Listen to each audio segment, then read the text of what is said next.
E aí, família Palmeiras, começando mais um Palmeiras Cast by Sporting Bet. E aí, Gigizinho? Fala, Luizão, beleza? Tranquilo? Tranquilo. E aí, palmeirense que tá assistindo a gente, espero que vocês gostem de mais um episódio, né, Luizão? Pois é, a galera gostou do episódio com o Juari, pediram até, inclusive, pra gente trazer mais ex-atletas, né? Começaram a sugerir alguns nomes ali, Toninho atacante, mais alguns. Continuem colocando os nomes, né? Continuem sugerindo pra nossa produção, garimpar esses ex-atletas e trazerem eles pra bater um papo com a gente. E até importante a gente frisar que nós ficamos sempre na dependência, né, da agenda do convidado de poder vir a São Paulo para gravar com a gente. Então, muitas vezes eu vejo a galera pedindo muito Jorginho Putinati ali, alguns nomes, e dizem assim, não sei por que não foi convidado ainda. Não é que não foi convidado.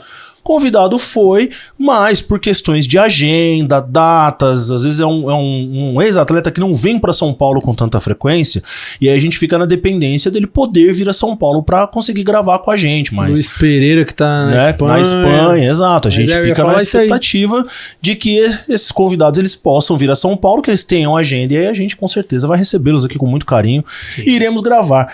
E hoje o nosso convidado é um ex-atleta que passou aqui pelo Palmeiras, GG, entre 2007 e 2010, e o bacana da história dele é que ele é palestrino de berço, cara. Aí sim, né? É mais um daqueles que realizou o sonho. A gente tava conversando aqui, deve ser bom demais, né? Torce pelo time. Se pra gente que trabalha já imagina pra quem já joga. Já fico feliz só de estar aqui, imagina jogar e fazer gol ainda. Com certeza. Era um meio de criação, hein? Jogava com a 10 ali, mas eu já vi fazer a função de 8 também, aproximar um pouco mais à frente ali, como um segundo atacante em alguns momentos.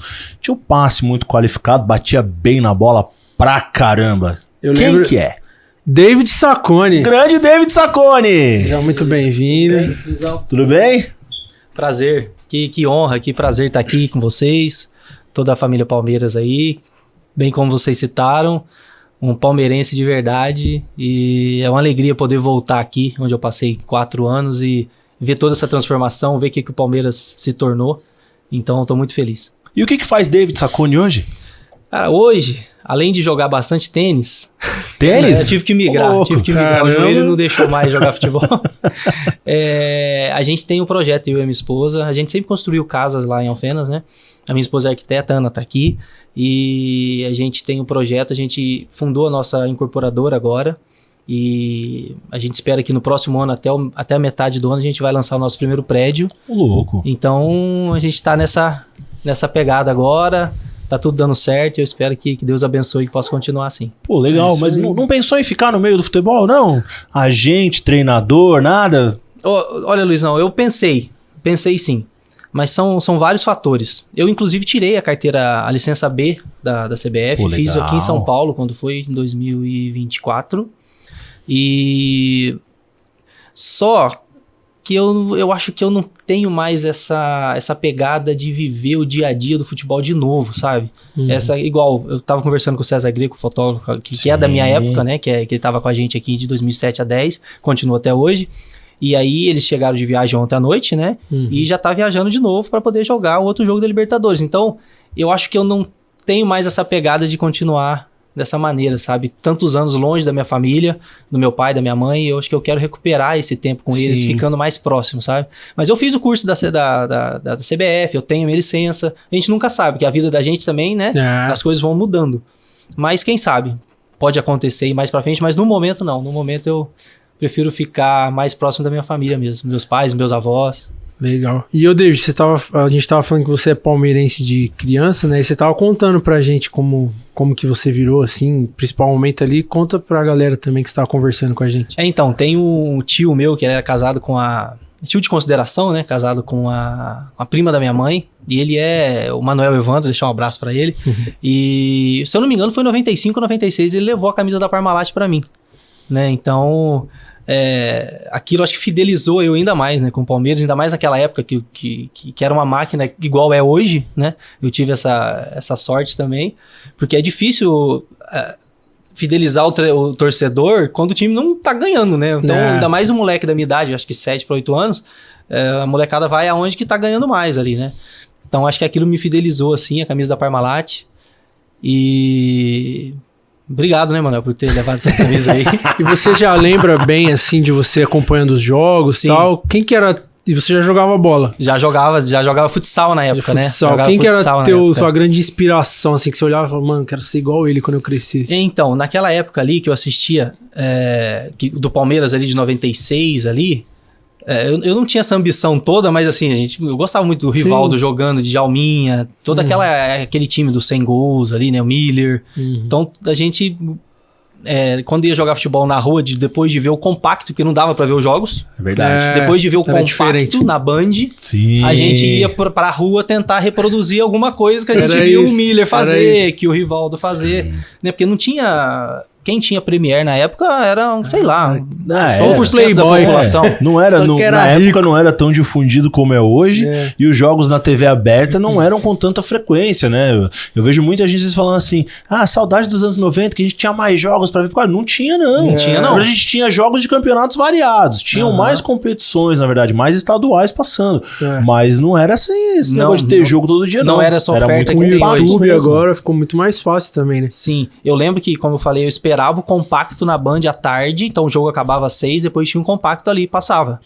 E o mais legal, a história mais legal que eu tenho assim com o Palmeiras, além de acompanhar quando passava na quarta-feira à noite pra TV aberta, né? Então assistia com meu avô todas as vezes na casa do meu avô. Mas a Libertadores de 99, principalmente, eu escutava na Rádio Globo, no radinho da minha avó, que tem até hoje lá na casa dela. Caramba. Achava a AM ali, colocava um bombril em cima assim, e ficava na rádio, virava um pouquinho mais pra cá, e aí o Oscar Ulisses pegava a voz do Oscar Ulisses, eu voltava um pouco mais, até chegar e pegar. Porque não passava. Não, era isso aí. Porque não era digital, né? Não, que você... Nova geração nem sabe, a FM, você ia passando, né, lá mudando o dial, ficava o chiado até cair na rádio. O AM tinha esses sons estranhos, cara, fazia uns barulhos esquisitos, assim, até você achar. E a diferença era que o AM, ele tinha um alcance muito maior, né? A amplitude modulada, o alcance era mais longo, cara. Por isso que muitas cidades do interior e até de outros estados, as cidades mais interioranas, elas conseguiam obter notícias da capital e um pouco da programação da capital assim, né? Por conta da Rádio AM. A Rádio AM salvou muita gente nesse sentido. E principalmente na primeira fase, os jogos da primeira fase, não passava nenhum. Não passava nenhum. Então era tudo na Rádio Globo.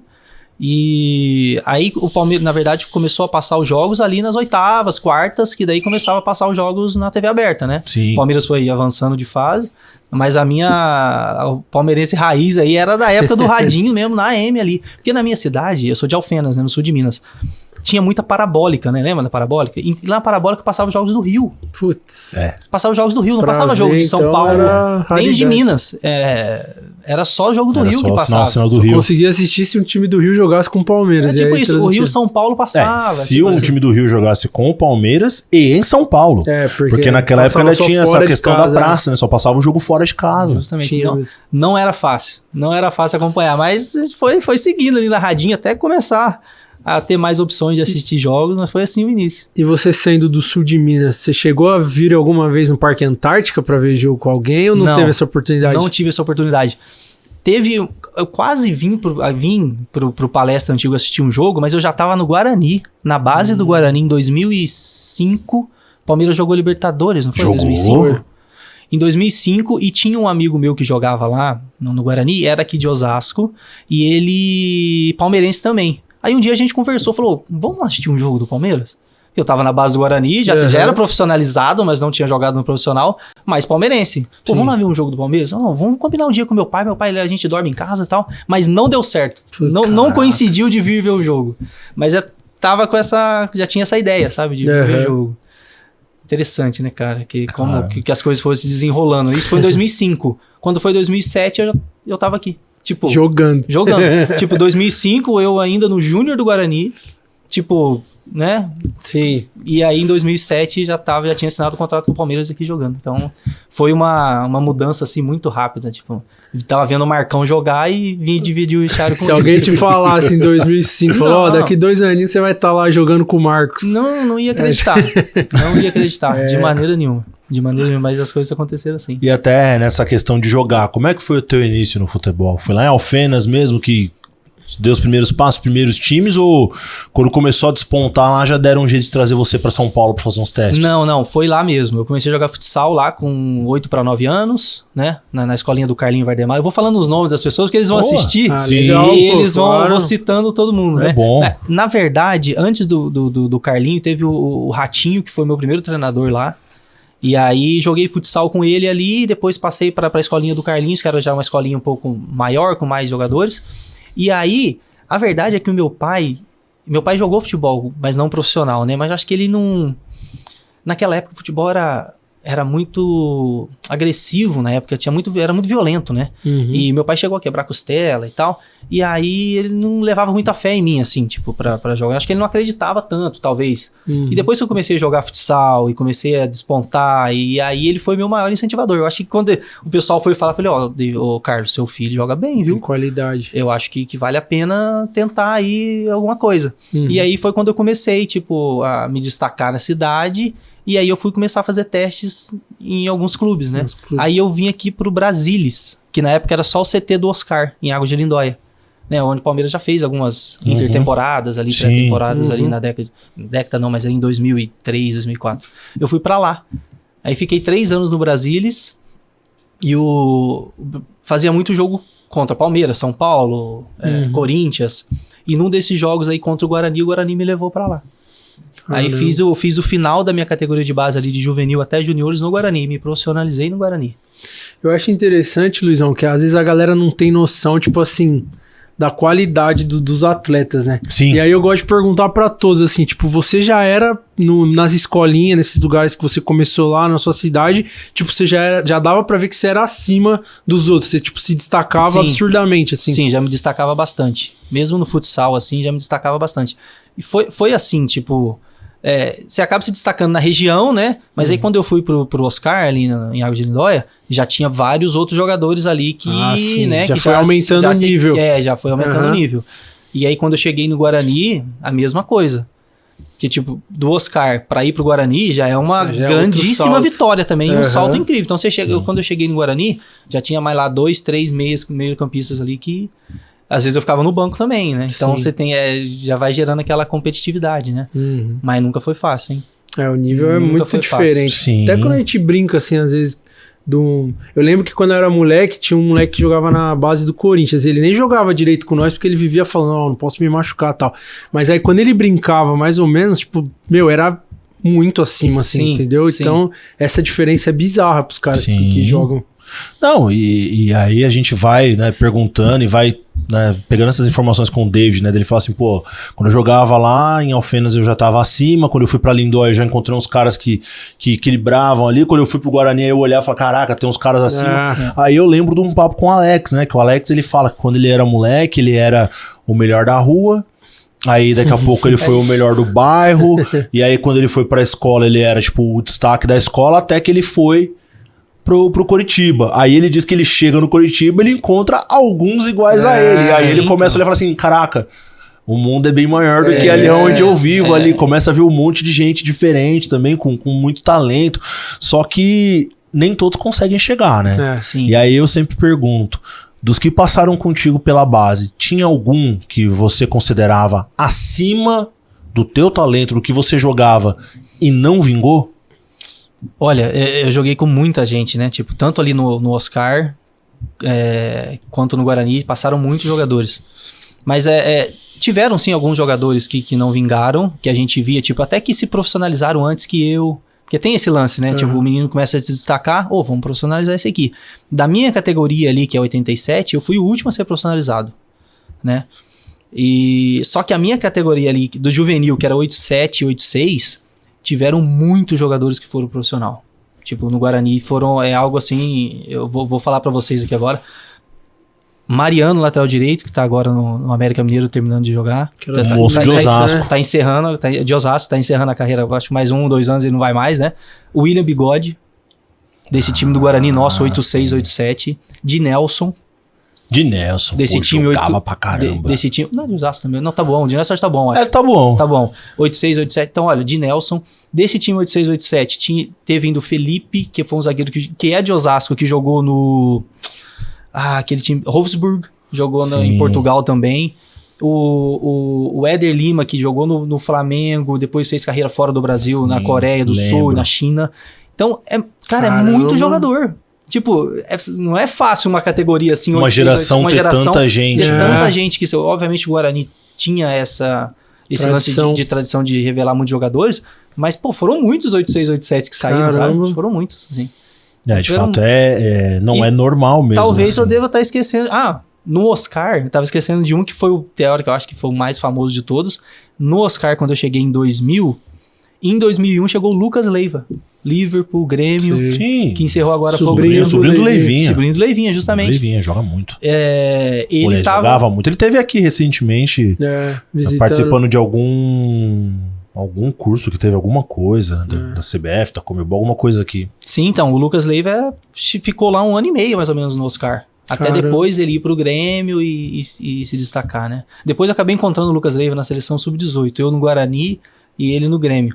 Então, olha, pra você ver, foram muitos jogadores que jogaram comigo, assim, na mesma categoria, que que tiveram um certo destaque, assim, né? Difícil acontecer isso. Mas nesse percurso aí, David, até chegar ao primeiro contrato de profissional, você teve algum momento que você olhou assim e falou, acho que não vai virar, melhor eu pensar em outra coisa? Você teve algum momento assim de ter essa baixa de confiança, de achar, putz, não vai vingar? Teve sim, porque foi essa história que o Alex contou, que quando você se depara com muitos jogadores bons ali, que vão fazer frente a você, e aí acontece também, tipo, tem o treinador que tem preferência por um jogador e pro outro, principalmente ali, é muito difícil passar do juvenil pros juniores nos clubes, é muito difícil, né, então, e muitos jogadores ali no juvenil, primeiro ano, segundo ano, muitos ficam no primeiro ano, acabam não jogando, no segundo ano já não vai, então, só que tudo acontece segundo a vontade de Deus, é isso que eu acredito. E aí no Guarani eu passei pelo juvenil até que bem, né? Não jogava com esses caras, porque quem jogava era Dinelson, era o William Bigode, era toda essa galera. Sim. Tinha até o Evandro Roncato, que foi campeão sub-17. Sim. Foi campeão brasileiro, campeão mundial sub-17. O Roncato era dessa geração também. Caraca. Olha pra você ver, mais um que às vezes eu acabo esquecendo. E... quando eu subi para os juniores, eu acabei não tendo tanta oportunidade nos juniores. Então eu me vejo no meu primeiro ano de juniores, então tinham jogadores de 86 e 85 que tinham teoricamente a preferência para jogar. E eu chego nos juniores e não tenho chance de jogar, né? Então você acaba tipo, caramba, e agora, né? Porque é a idade de por mais que você tá no primeiro ano, mas você tem que já ir eliminando etapas e subindo, né? Sim. Só que aí o treinador não me colocava. E ele teve que me colocar num jogo contra o São Paulo no Brinco de Ouro, sub-20, 3 horas da tarde ali numa quarta-feira, Guarani, São Paulo. Pouco sol. Machucou alguém e ele teve que me colocar no jogo. E ninguém imaginava que o senhor René Weber tava na arquibancada assistindo. Ele era treinador da sub-18 na época da seleção brasileira. E eu joguei muito bem aquele jogo, mesmo sem ritmo, assim, tipo, não estão jogando sempre. E ele me convocou. Passou 3 dias, chegou a convocação que eu tava convocado para sub-18. Então isso mudou. Pra mim, mudou minha chave, né? Porque, tipo, de reserva ali no sub-20 pra seleção sub-18. Né? Então, depois que eu volto da seleção, eu já volto de uma maneira diferente, né? Tipo, o próprio Guarani me olha com outros olhos, né? Quando um jogador vai pra seleção brasileira, né? Aí, quando eu voltei da sub-18, o Guarani... ainda fui pra uma Copa São Paulo de junho ainda, não joguei. Enfim, eu acho que o treinador não curtia muito ali. Acabei não jogando, mas olha que interessante. Na Copa São Paulo de Júnior, em Rio Preto, joguei um jogo só. Não classificou, o Guarani não classificou, mas o treinador do profissional falou: pode trazer o David, o Alisson, goleiro, e o Éder, que foi esse que eu citei. Pode trazer eles pro profissional, já vou subir eles já. Caramba. Aí eu fui pro profissional e comecei a jogar no Paulistão de 2006, pelo Guarani. Firmou. Comecei a jogar naquele Paulistão, joguei contra o Palmeiras, o jogo foi lá, era Emerson Leão de treinador e Marcão. Joguei contra o Palmeiras nesse jogo 1-1 lá no Brinco de Ouro. E fiz uma Série B, muito boa até com o Guarani, em 2006. Em 2007 o Guarani joga a Série A2. E nessa Série A2 o Palmeiras tinha um Palmeiras B ainda. Sim. Então eu faço um jogo contra o Palmeiras muito bom na Série A2. Consigo ajudar o Guarani a subir de novo para a primeira divisão do Paulista. A gente sobe aquele ano, sobe junto com a Portuguesa. E depois, nesse campeonato, surge o interesse do Palmeiras me trazer. Caramba. Então foi mais ou menos assim a trajetória, assim, né? Então, aí você imagina, na época, eu recebendo a mensagem aqui, tá alguma chance aqui de ser do Palmeiras. É nada. Não é possível, Até antes de chegar nessa parte que você tava comentando, acho que às vezes o técnico não gostava muito de mim e que era a transição ali era difícil. A gente ouve falar, às vezes, antigamente, principalmente, falava, não consegui porque eu não tinha empresário, que não sei o que. Você via isso, tipo, rolava isso mesmo. Às vezes o moleque não era, tipo, tão bom, mas ele tinha, não sei, um empresário, alguém que, não, põe esse moleque pra jogar. Vocês viam isso lá? Não, o pessoal sempre falou muito sobre isso, né? Mas eu acho que, na verdade, tendo a visão hoje, com 38 anos de idade, eu acho que, e até fazendo os cursos de treinador que eu fiz, na verdade, eu acho que não é que o treinador não gostava tanto de mim naquela época ali. Eu acho que tinha muitas opções. E o treinador tem que tomar a decisão, tem que fazer a escolha. É tipo o Abel hoje, quantos bons jogadores ele tem no elenco? E ele tem que fazer a escolha por 4 ali no setor ofensivo pra jogar. Né? Mas naquela época a gente ficava, pô, pelo amor de Deus, né? Que não sei o quê, mas tô treinando bem. Mas óbvio que uma coisinha ou outra, infelizmente, devia acontecer. Mais ou menos, né? Nessa linha, nesse pensamento. Mas aí as mãos de Deus agiram na hora certa e tipo, no jogo certo, São Paulo, Guarani São Paulo, sub-20, 3 horas da tarde numa quarta-feira. Aquilo ali deu uma mudada, sabe? Mas é legal ouvir de ti esse depoimento, né? Quando você fala assim, pô, subi do juvenil pro juniores, né? Vamos subir do 17 pro 20. E hoje a gente fala, né? Quando tem essa troca de categoria, a gente chama de ano ruim, né? A gente fala, o ano ruim. Par é o ano ruim. E tem muito atleta que às vezes destaca no sub-15, no outro ano. Ele passa automaticamente pro 17, mas ele tá no ano ruim no 16, ele não tem sequência. E muita gente questiona. Mas por que fulano não joga? Por que fulano que não sei o quê? Por que não tem oportunidade? E é o que você está dizendo, às vezes o treinador ele tem uma gama de opções ali e a gente vê por base nisso, né, GG? Pô, o Palmeiras hoje na base ele trabalha com a média de 60 atletas por categoria. Nossa. E aí faz a mescla, né? Tem um sub-16 e um sub-17, tem competições o ano inteiro, então o sub-17 costuma jogar uma competição ali mais principal, o 16 joga umas outras competições internacionais, tal. Mas na minha época não tinha isso aí. Na sua época não tinha, então. Não tinham tantas competições. É isso que eu fico imaginando, na sua época não tinha tantas competições. Era mais difícil você passava o cara com o ano ruim? Pois é, não jogava. Você fazia faziam amistosos e de vez em quando tinha um campeonatinho ou outro ali pra ir a galera que não tava jogando tanto. Porque, como eu te falei, a minha categoria era só esses caras que eram muito bons. Eu não tinha vaga pra mim, não tinha como. Nossa. Tinha jogo que eu não ia nem pro banco quando era o 17, né? O ano 17, 16, né? O meu ano ruim, nem pro banco eu ia. Caramba. Aí, quando mudou o ano pro 17, que era o meu ano, aí eu joguei. Inclusive, joguei um cara que jogava na meia comigo, que depois também mudou de posição, era o Marcelo Oliveira. Olha como eu vou falando, eu vou lembrando, né? Marcelo Oliveira do Grêmio. Eu lembro que tinha zoeira que toda hora ele falava, TV Palmeiras. O Marcelo Oliveira, TV Palmeiras. O Marcelo Oliveira era meia junto comigo ali, nesse time do Guarani também. Caramba. Olha você ver. Tantos bons jogadores que conseguiram, assim, depois ter um certo destaque, né? Sim. Não. E aí na vinda pra cá, como é que se deu essa conversa, né? Em que ponto que o papo chegou até você e como é que foi pra assimilar tudo isso, né? Essa mudança ali, jovem, de sair do Guarani, é onde você começa a ter destaque, começa a ganhar muitas oportunidades e se firmar. Sim. E aí você meio que, tô firmando aqui agora, eu vou, mas aí é tipo recomeçar do zero, como é que é? Eu vou, não vou? Como é que ficou a cabeça? Não teve o pensamento de não ir, não teve. Do coração, o pensamento de não ir, imagino. Não teve. Eu só pensava em realmente para que desse certo, né? Desse certo. Em 2006, o atacante que jogava com a gente lá, eram inclusive 2 ex-Palmeiras, o Edmilson, que jogou em 97, 98, Sim. Né? O Edmilson, e o Alex Afonso também. Sim. Tava jogando lá no Guarani. E o Deola também foi pra lá emprestado. O Deola também tava no Guarani emprestado. Eu acredito que foi através de alguns desses que conseguiram pegar o meu número. Que na época o Toninho Cecília era o diretor, né? Mas quem me ligou primeiro foi o Alex Afonso. Falou, David, passei seu número pro Toninho e tá te ligando, tá? Aí eu falei, sério? Falou, ele vai te ligar. E não passou 5 minutos, o Toninho me ligou. Caramba. Ô, David, tudo bem? A gente tem interesse em trazer você pra cá, você se interessa em vir pra gente iniciar a conversa? Pô, pelo amor de Deus. Já pode conversar, já pode, se for por mim, né? E aí eu terminei ali a Série A2 e daí deu tudo certo pra eu vir. Cheguei, era o Caio Júnior, treinador, né? Cheguei 4 dias antes do clássico contra o Corinthians, no Morumbi, ganhamos de 1-0 o gol do Dininho. Eu já fui pro banco naquele jogo. Já cheguei na semana do clássico. A gente tava em Jarinu, no derby. Tava em Jarinu, me apresentei lá. Na verdade, eu fui apresentado mesmo com a camisa do Palmeiras na segunda-feira, após o jogo. Eu fui pro banco, fiquei no banco ali naquele jogo e apresentado na segunda-feira.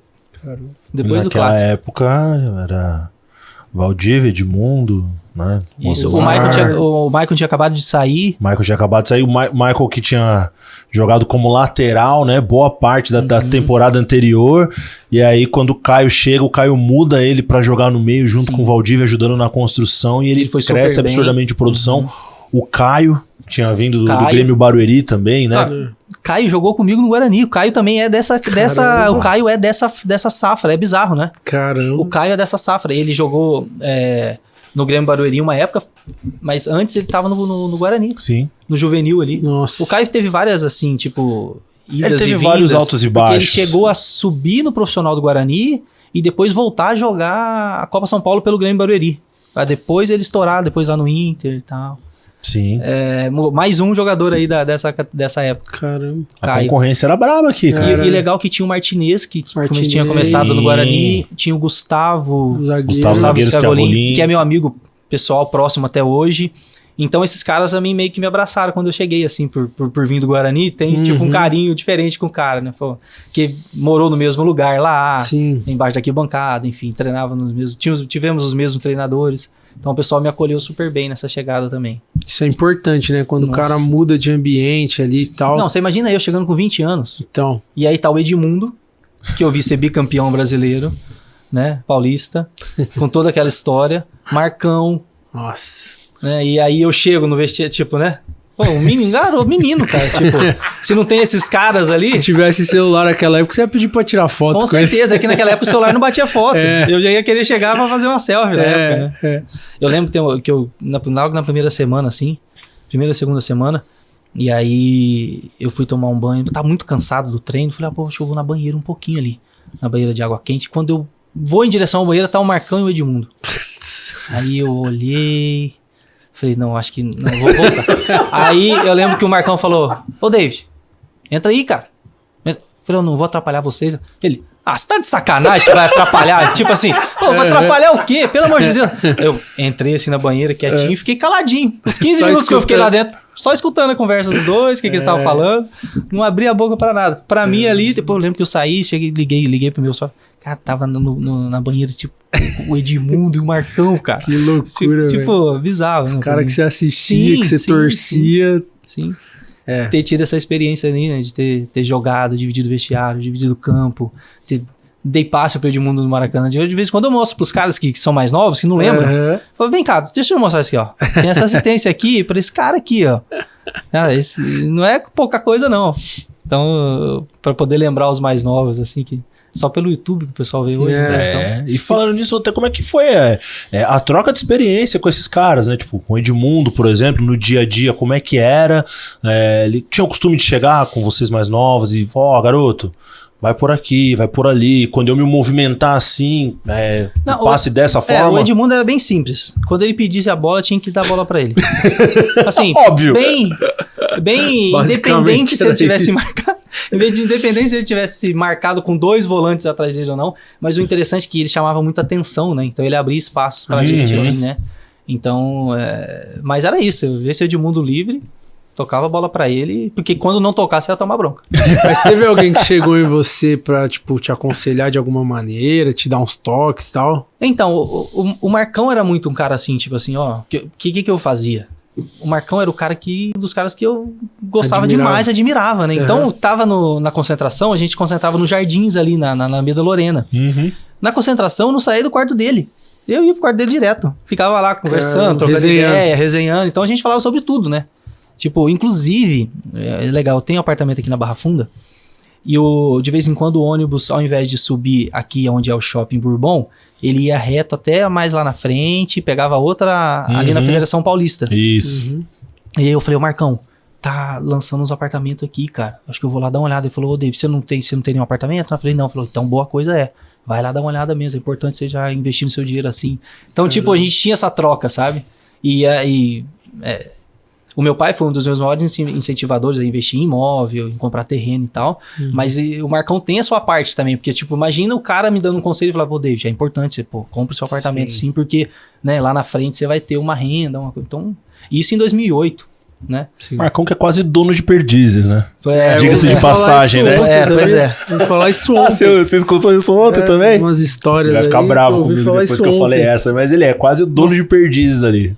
Marcão. Certo ele, velho. Ó, e uma outra história engraçada com o Marcão.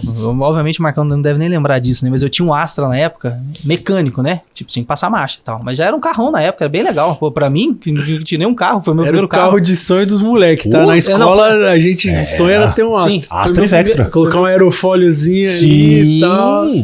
Eu tinha um Astra preto ainda, era bem estilosinho assim. Né? E, bom, não lembro o carro que o Marcão tinha na época, mas a gente ficou meio que por último pra ir embora. E falou, deixa eu dar uma carona pra mim. Não, ali na Iberê. Eu falei, lógico, dá uma carona. Aí chegou e falou, pô, posso ir dirigindo teu carro? Faz tempo que eu não dirijo um carro mecânico. Ele que foi dirigindo, até o Marcão morava na Iberê, não sei se mora ainda, e, tipo, até chegar na casa, ele que foi dirigindo, passando marcha e tal, acho que deixou até o carro morrer alguma vez, porque ele não passava marcha. Ele, ao invés de eu dirigindo para dar carona para ele foi dirigindo até na casa dele, depois eu fui embora. Olha isso aqui. Nossa, o Marcão desacostumado com carro manual, cara. Não fazia tempo que não dirigia carro automático, manual, dirigia o meu. Caramba. Eu devia ter procurado vender para um palmeirense, né, com essa história. Nossa, ia aumentar o preço. Pois é, eu não pensei nisso na época, entendeu? Eu não pensei nisso na época. Ia valorizar bastante, cara. Não, puta, mas o Marcão é sensacional, assim, a gente tem várias histórias, né? Todo mundo que passa por aqui, que conviveu com ele um pouquinho. Tem uma história ou outra. Tem uma história, né, muito bacana com ele, sempre dessa questão também dele chegar, aconselhar e indicar uns caminhos ali, né? Como ele fala, né? Quando eu era mais jovem, eu errei bastante também e tal, então que eu podia tentar orientar os mais novos ali pra pegar um caminho legal, eu orientava.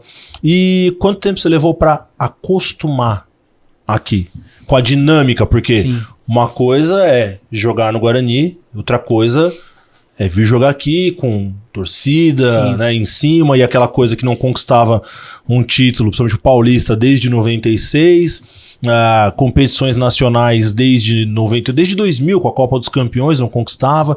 Como é que foi para você se acostumar com aquele momento de altos e baixos, né, que a equipe vivia? Então, obviamente, vamos guardar as devidas proporções com o Guarani. Tem a pressão que é lá de Campinas, por ser um clube campeão brasileiro também, mas é totalmente diferente da cobrança que era aqui, né? Então, todo jogo é estádio lotado, e não foi simples e fácil assim a adaptação, não. Mas aí foi isso, tipo, tinha esses caras mais experientes, né? Como Dininho, Marcão, Martinez, Gustavo, o próprio Caio Júnior mesmo, que era um cara paizão, assim, entendeu? De conversar, tá tranquilo, tô te dando a oportunidade, vai lá. Então, naquele ano de 2007, eu lembro que eu fiz bons jogos, tanto substituindo, às vezes, o Valdívia quando ele tava na seleção, e com ele também, né?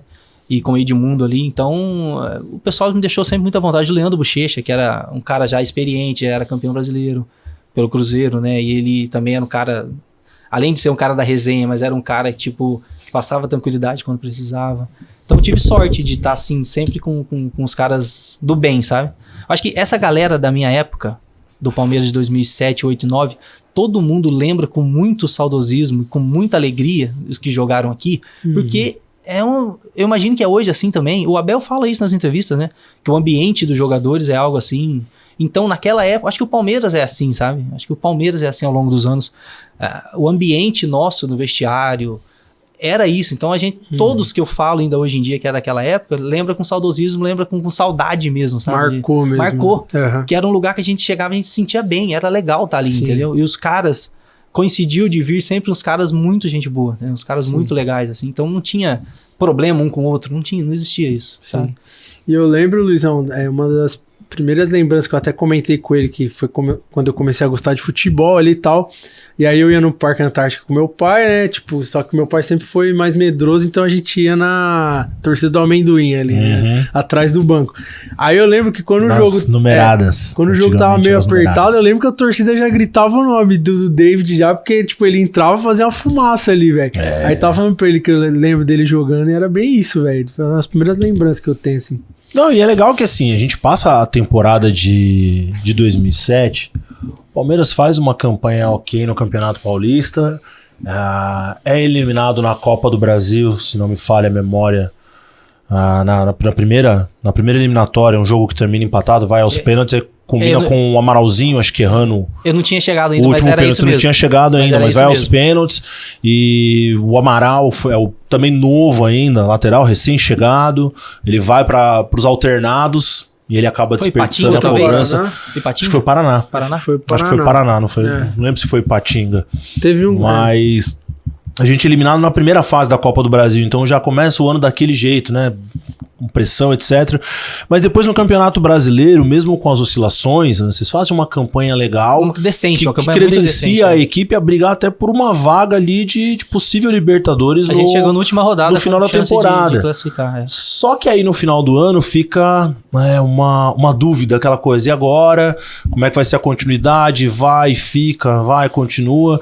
E tinham dito, né, até algumas rodadas antes que o Caio continuaria, de repente, depois chega no final do ano, o Caio já não é mais o treinador, aí vem o Vanderlei. Eu acho que a diretoria viu com o Luxemburgo disponível, assim, aí né? Não tem como, né? Tipo isso. Sim. Mas o Vanderlei vem pra 2008, né? E pra vocês, como que foi essa notícia de, vem o Vanderlei agora, porque aí é aquele papo, né? É um trabalho que recomeça do zero e aí eu tenho que mostrar para esse treinador o porquê que eu preciso permanecer e todo mundo já sabe mais ou menos como que o Vanderlei trabalha, o tipo do time que ele gosta de montar, tem que ser um time que jogue, que tenha técnica, etc. Como é que foi para vocês esse início de preparação em 2008? Sim, e teve uma mudança grande até no elenco, né? De 2007 para 2008, teve uma mudança grande, mas eu acho que foi mais entusiasmo, assim, porque o Luxemburgo tinha treinado o Real Madrid. Sim. Né? Então, é isso. Eu tô ali no Guarani há 2 anos atrás e dali em 2008 eu tô trabalhando com um treinador que foi treinador do Real Madrid. Então, eu acho que foi mais entusiasmo, assim, né? De querer aprender, de estar ali no dia a dia com o cara. Então, e foi uma resposta boa, né? E a gente sabia também que, pelo histórico, que onde ele chegava, ele ganhava o título, né? Foi assim durante toda a sua carreira, né? Então... E não foi diferente aqui, né? Que ele já chegou e já foi campeão paulista, né? Então... Você lembra do seu primeiro contato com ele? Tipo, ele falava com cada jogador ou, tipo, chegava no treinamento e falava, vamos começar assim? Ou ele ia, tipo, falando com cada um? Não, na apresentação dele, ele foi cumprimentando todo mundo, né? Mas pra nós, todo mundo era cara nova pra ele, né? Sim, sim. Tinham pouquíssimos caras ali, eu acho que ele conhecia realmente de ter trabalhado junto, alguma coisa assim, né? Então, pra gente, no treinamento, tinha que mostrar pra ele quem era quem, né? Mas é isso que o Luizão falou, começa tudo do zero, né? Então tá todo mundo ali. Sim. Não, mas digo até na relação, assim, tipo, começou a conversar com ele, perguntou suas características, não sei, rola esse papo, como é que é? Ali eram mais com os auxiliares dele. Eu lembro que era mais com os auxiliares dele na época. Ney Pandolfo tava de auxiliar, tava como que é? Tanta gente ao longo dos anos, cara. O filho do Antônio Lopes, Lopinho, tava aqui também na comissão técnica dele. Mas foi interessante pra nós, assim, porque mudou totalmente o trabalho, né? Tipo, treinador totalmente. E vocês sentiram a diferença? Totalmente diferente. E vieram muitos jogadores de qualidade também, né? Porque daí chegou Diego Souza, chegou Kleber, Alex Mineiro, Helder Granja chegou. E aí deu uma mudada, assim, no elenco, qualificou ainda mais o elenco. Léo Lima, né? Léo Lima veio e jogou muito, né? Inclusive, Léo Lima, que hipoteticamente disputaria uma posição contigo e com o Valdívia e jogou mais atrás, né? O Luxemburgo achou uma posição pra ele. Jogou mais atrás, numa posição que ele nunca tinha feito. Justamente. E depois ele foi super bem nessa posição, né? Sim. Ele jogou no Goiás, foi jogar fora do Brasil. Não, e detalhe, no ano anterior ele tinha jogado no Santos como 9, né? Olha só as loucuras. E com o Vanderlei, com o Lucha. Né? Jogou no Santos com o Lucha. E no Santos ele jogava meio de 9, porque o Santos não tinha um atacante, ele foi meio que uma referência, um falso 9 ali. E quando ele vem ao Palmeiras, todo mundo achava que ia ser mais ou menos aquela posição. Cara, ele entra como segundo volante. O Martinez, que nunca tinha sido primeiro volante na vida, vira primeiro volante ali e acaba dando certo até na às colisão vezes como terceiro zagueiro, Martinez. Terceiro zagueiro. Sim. E você teve a infelicidade, né, em janeiro daquele ano ali. Na quarta rodada. Na quarta rodada de ter a primeira lesão no joelho. Sim. Essa foi a primeira. Depois eu operei o joelho de novo em 2018, mas já tava encerrando já também. Mas foi a primeira. E infelizmente, assim, a gente não sabe como que seria se eu não tivesse machucado, mas me atrapalhou bastante, sabe? Eu era muito rápido. E depois, quando opera o ligamento cruzado, cara, não adianta, não volta a mesma coisa, cara. Por mais que, na época, o Rosan, que, me ajudou pra caramba aqui, era o fisioterapeuta na época, com toda a estrutura que o Palmeiras tinha já na época, que já era totalmente diferente de outros clubes, não fica a mesma coisa, sabe? Acho que eu poderia poderia ter entregado mais ainda se não tivesse acontecido aquela lesão, né? Aí, mas eu voltei ainda naquele ano. Tipo, Sim. voltei a estar à disposição, fui para alguns jogos, mas não entrei, né? Então, foi legal, assim, da parte do Luxemburgo e da comissão. Assim que eu voltei, que eu comecei a fazer coletivo e tudo, ele me levar para os jogos, sabe? Para eu voltar a estar vivendo aquele Voltar a ter o ambiente, né? Se sentir parte, né? Sim. Se sentir parte, né? Na festa do Paulistão foi super legal também, tipo, ter ido lá receber a medalha e tal. Então, o reconhecimento dos caras de fazer com que você esteja junto, assim, foi muito legal. Isso a gente guarda, né, pra sempre, né? Então, tá a medalha guardadinha, medalha do Paulistão 2008 tá lá no lugar dela. Tem camisa guardada? Tem camisa, tem aquela marca-texto, tem a verde, tem todas. Inclusive, olha que legal, falando em camisa, né? Aí a gente vai lembrando e vai contando. 2023... Palmeiras 1, Fluminense 0 aqui no... Foi no último jogo, foi um jogo do título praticamente, sim, né? É gol do Breno ou do Hendrick, agora eu não lembro. Acho que foi do Breno Lopes, foi do Breno Lopes, O Hendrick teve um gol, mas foi anulado. Um amigo meu americano tava aqui, que eu morei lá nos Estados Unidos um ano, fiquei trabalhando como auxiliar técnico lá, numa high school. E ele tava aqui e tava tendo o jogo do Palmeiras naquele dia. E aí falei, vou levar o Joey pra assistir o jogo. Levei ele pra assistir o jogo e fui com a minha camisa da época, né? E o pessoal, muitos assim, olham e falam, será que é ele, né? Tipo assim, dos mais antigos. Uhum. E um dos caras, o Guilherme, então ele vai estar assistindo, dá um abraço pra ele. O Guilherme, ele falou, Sacconi, tudo bem? Pô, eu vi você com a camisa. Olhei você, só pode ser o Sacconi mesmo, não é possível que é outra pessoa, né? Aí a gente voltou caminhando, justamente pra esse apartamento aqui, que eu tava ali, voltei caminhando ali depois do jogo. E aí a gente pegou uma amizade ali no Instagram e tal. E ele falou, David, passou alguns meses, ele, David, olha essa camisa aqui, cara. Sua camisa, tem um cara vendendo sua camisa aqui. Tipo, tem uns grupos que o pessoal vende camisa das antigas. Sim, não tem? Eu nem sabia que existia isso. Tem. Falou, David, olha essa camisa aqui, é a branca. Acho que é o segundo uniforme de 2000. Agora eu não lembro se é 2009 ou 2008. Que ela é branca e a manga dela é verde. 2009. Verde e vermelha. A outra é uma manga vermelha e a outra é verde. É isso aí. 2009. Tinha a golinha também, né? Aí ele me manda, falou assim, cara, esse cara tá vendendo a camisa. Eu falei, não, é minha. Pode falar que eu vou comprar. Tipo, Caraca. A minha camisa, escrito 26, David Sacconi, certinho. Eu falei, não, é minha. Tá lá em casa agora hoje. Caramba, aí eu combinei com ele me entregou depois. E eu peguei essa camisa, tipo, porque era uma das que eu não tinha. Sim. Que eu acabei dando pra algum amigo, ou trocando, né? Uhum. E eu não tinha essa camisa. E antigamente era igual hoje em dia, que tipo, vocês ganhavam as camisas, como que é? Ou eles, por exemplo, a rouparia pegava e lavava? Não, assim, era, se eu não tô enganado, era assim, se entrasse como titular, você tinha 2 camisas. Ah, tá. Né? A do primeiro tempo e a do segundo tempo. Você podia fazer com ela o que você quisesse. Se você quisesse. Você podia trocar com o adversário, guardar as duas, né? E se você tava no banco de reserva, daí você tinha uma camisa. Entendi. É essa daí mesmo. Ele tá essa mostrando mesmo. A camisa aqui. É essa aí.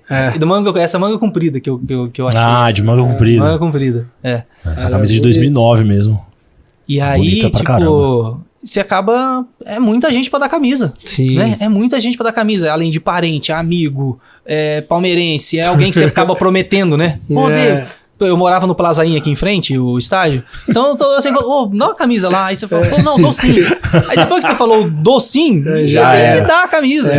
Eu sei bem como é isso. A galera pede pra nós, né, que não joga, como te se juro, fosse fácil, né? Como se fosse fácil. Sim. Não, e o que dá raiva é que às vezes a pessoa nem me conhece. A pessoa, oi, tudo bom? Me dá um ingresso pra ir no jogo do Palmeiras. Eu falo, meu amigo, nem meu pai, coitado. Meu pai é fanático pelo Palmeiras. Por mim, ele ia todo jogo. Não é tão fácil. O pessoal cria um imaginário coletivo que eles acham que a gente ganha a camisa dos atletas, assim, tipo, a qualquer momento. Não é ingresso, que a gente tem 4, 5 ingressos. Não, até hoje, chegam pessoas e falam assim, arruma a camisa do Palmeiras lá pra mim. Eu falo, eu vou ter que estar comprando e continuar. O único jeito, né? As que eu tenho são da minha coleção. Eu tenho várias camisas. Eu tenho a camisa do Palmeiras minha e tem as que eu troquei com meus amigos durante os anos, né? Mas não tem como, eu vou ter que entrar no site e comprar pra te dar. Ou você compra e eu consigo uma assinatura. Aí tudo bem. A assinatura às vezes é até mais fácil. Eu encho o saco do Magu, falou, Magu, pede a assinatura dos caras aí pra mim, por favor. Aí pode até conseguir. Mas a camisa, peraí, não tem como não. E o David, até mudando um pouco de assunto, eu sou muito fã do Valdívia, né, mano? Tipo, marcou minha geração ali. E, pô, você dividiu ali os treinamentos com ele, era mais ou menos da mesma posição também, né, Luizão? Você falou? Cara, como que era ele no dia a dia, nos treinamentos, tipo... Porque imagino que no treino, ainda mais você que era da mesma posição que ele, dava pra ver o quanto ele era mágico, ele era assim. A linguagem dele, ele era embaçado. Ele era embaçado, cara. Não dava pra tirar a bola dele. A gente via isso nos jogos, né? O pessoal fala que, tipo, no treino faz muito mais, porque, tipo, você treina muito mais do que se joga, né? Então, se a gente tá todo dia ali, de segunda a sábado, treinando. Então, você vê cada coisa. E arrisca mais, às vezes. Arrisca mais. Não dá pra reproduzir, às vezes, tudo no jogo. Então, a gente viu ele fazer coisas assim que, sei lá, cara... como que... A gente tentava até tentar fazer igual alguma coisa, mas não dava. Acho que o joelho dele também era meio mole, cara. Não sei, aqueles giros que ele dava assim, para um lado e pro outro, não dava pra fazer, cara. Então a gente teve essa oportunidade de ver o cara de perto, assim, né? Realmente ele foi... Era embaçado. Foi um diferencial e foi peça uma das principais do título de 2008 ali. Com ele, né? Então... E eu brinco que parecia que ele tinha visão 360. Então. Porque às vezes o cara passava lá no canto e, tipo, ele olhando pra cá... Pluf, sim, ele dava uns passes que a gente também não entendia às vezes. Fala, cara, como que ele achou esse passe? Aquele gol, acho que foi do Sandro Silva contra o Flamengo. Esse gol ele até fala pro Sandro passar. Assim, ele tipo... vai. Então, o Sandro não acredita que a bola vai chegar. Porque tem um monte de gente assim, e era só um espaço, velho. Então, putz, era bizarro, mano. Não, e a gente... fala bastante, né, da qualidade dele, e ela fica ainda muito mais evidente com o passar do tempo. Ele vai tendo os problemas físicos, é verdade e tal, já não tem mais a mesma velocidade, mas você vê ele depois jogando ali 15, 16, 17, 18 em outros times, e cara, dando um trabalho danado pro marcador que não acha e domina e gira pra um lado, gira pro outro, e o cara acha que o bote é aqui, ele vai pro outro lado. E assim, aquelas faltas que ele sofria, ele tinha o time certinho de dar o tapa quando o cara ia dar o bote. A famosa malícia, né? E daí o cara sempre fazia a falta nele, era cartão amarelo, porque aquela falta que o cara chega muito atrasado, você pega só o cara, você não pega a bola. Porque a bola ele já deu tapinha antes, né? Então, é impressionante mesmo. É bom ter esse jogador que é malicioso, assim, que a gente fala, né? Porque às vezes tá num canto morto ali, da zona morta, que dificilmente vai dar algum lance, só que o cara, é isso que você falou, dá um tapinha a mais às vezes pra dividir, chega uma carga nas costas, pum, falta. É uma falta dá perigosa, pra jogar a bola na área. Justamente. Mas ele sofreu um pouquinho também, né? A rapaziada pegava pesado e depois de um tempo, como ele reclamava um pouquinho, até a própria arbitragem também, né? Já olhava e falava, putz, ele já meio que deixava o chicote estralar. Não à toa que ele ganhava cartão vermelho de vez em quando ali por reclamação, etc e tal. Ninguém aguenta apanhar tanto assim, ficar, né? Não, a galera pegava muito pesado com ele, pô. A galera batia pra caramba tal, e... Não, e nessa época de 2007, 2008, eu lembro de um jogo, cara, que ele apanhou tanto. Eu apanhei por tabela, né? Porque você tá ali no meio. Você tá junto, cara, vocês vão lembrar, o volante jogava no Grêmio, Sandro Goiano. Sandro Goiano. Cara, esse da medalhinha pra baixo, tava lá. Mano, esse cara batia demais o Sandro Goiano. Ele tinha sua qualidade de jogar, obviamente, mas, cara, ele batia muito, cara. E não era pouco, não tinha VAR, não tinha nada. E quem sabe que era o volante que jogava com ele? Gavilã. Vixe, o Paraguai, né? Nossa. Gavilã jogava com ele. Então, cara, o jogo lá no Sul, eu joguei esse jogo, foi 1-1. A gente empatou 1-1. O Valdivia tinha voltado da seleção, ele entrou no segundo tempo. Cara, o que eu apanhei do Gavilã esse jogo... tipo, acho que o Sandro não tava nesse jogo. O Sandro tava aqui. Foi um jogo, a gente ganhou de 2-0 aqui e deu mó rolo na época, enfim... Mas eu apanhei muito do Gavilã aquele dia. Nossa. Tipo, não era fácil enfrentar esses caras, não. Você que era novo ainda, então, mais e os caras, complicado ainda. Então, né? E batiam muito, e não tinha muito isso. O juiz não, sabe? beleza, vai, segue. Levanta aí, vai jogar. Professor aqui, ó. Ih, cara, um menino de 20 anos ali, os caras falando, pai, levanta e vamos pro jogo.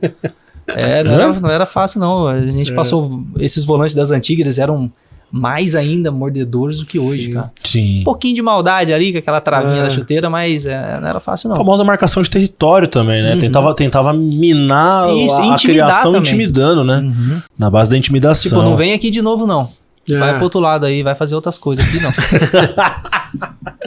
Passando de 2008, o Palmeiras vence o Paulista e faz uma campanha também, até, assim, posso dizer que faz uma boa campanha no Campeonato Brasileiro, lidera o campeonato por boa parte, depois, na segunda metade, começa ali a vir uns resultados negativos, algumas lesões no elenco, né? Se perde um pouco.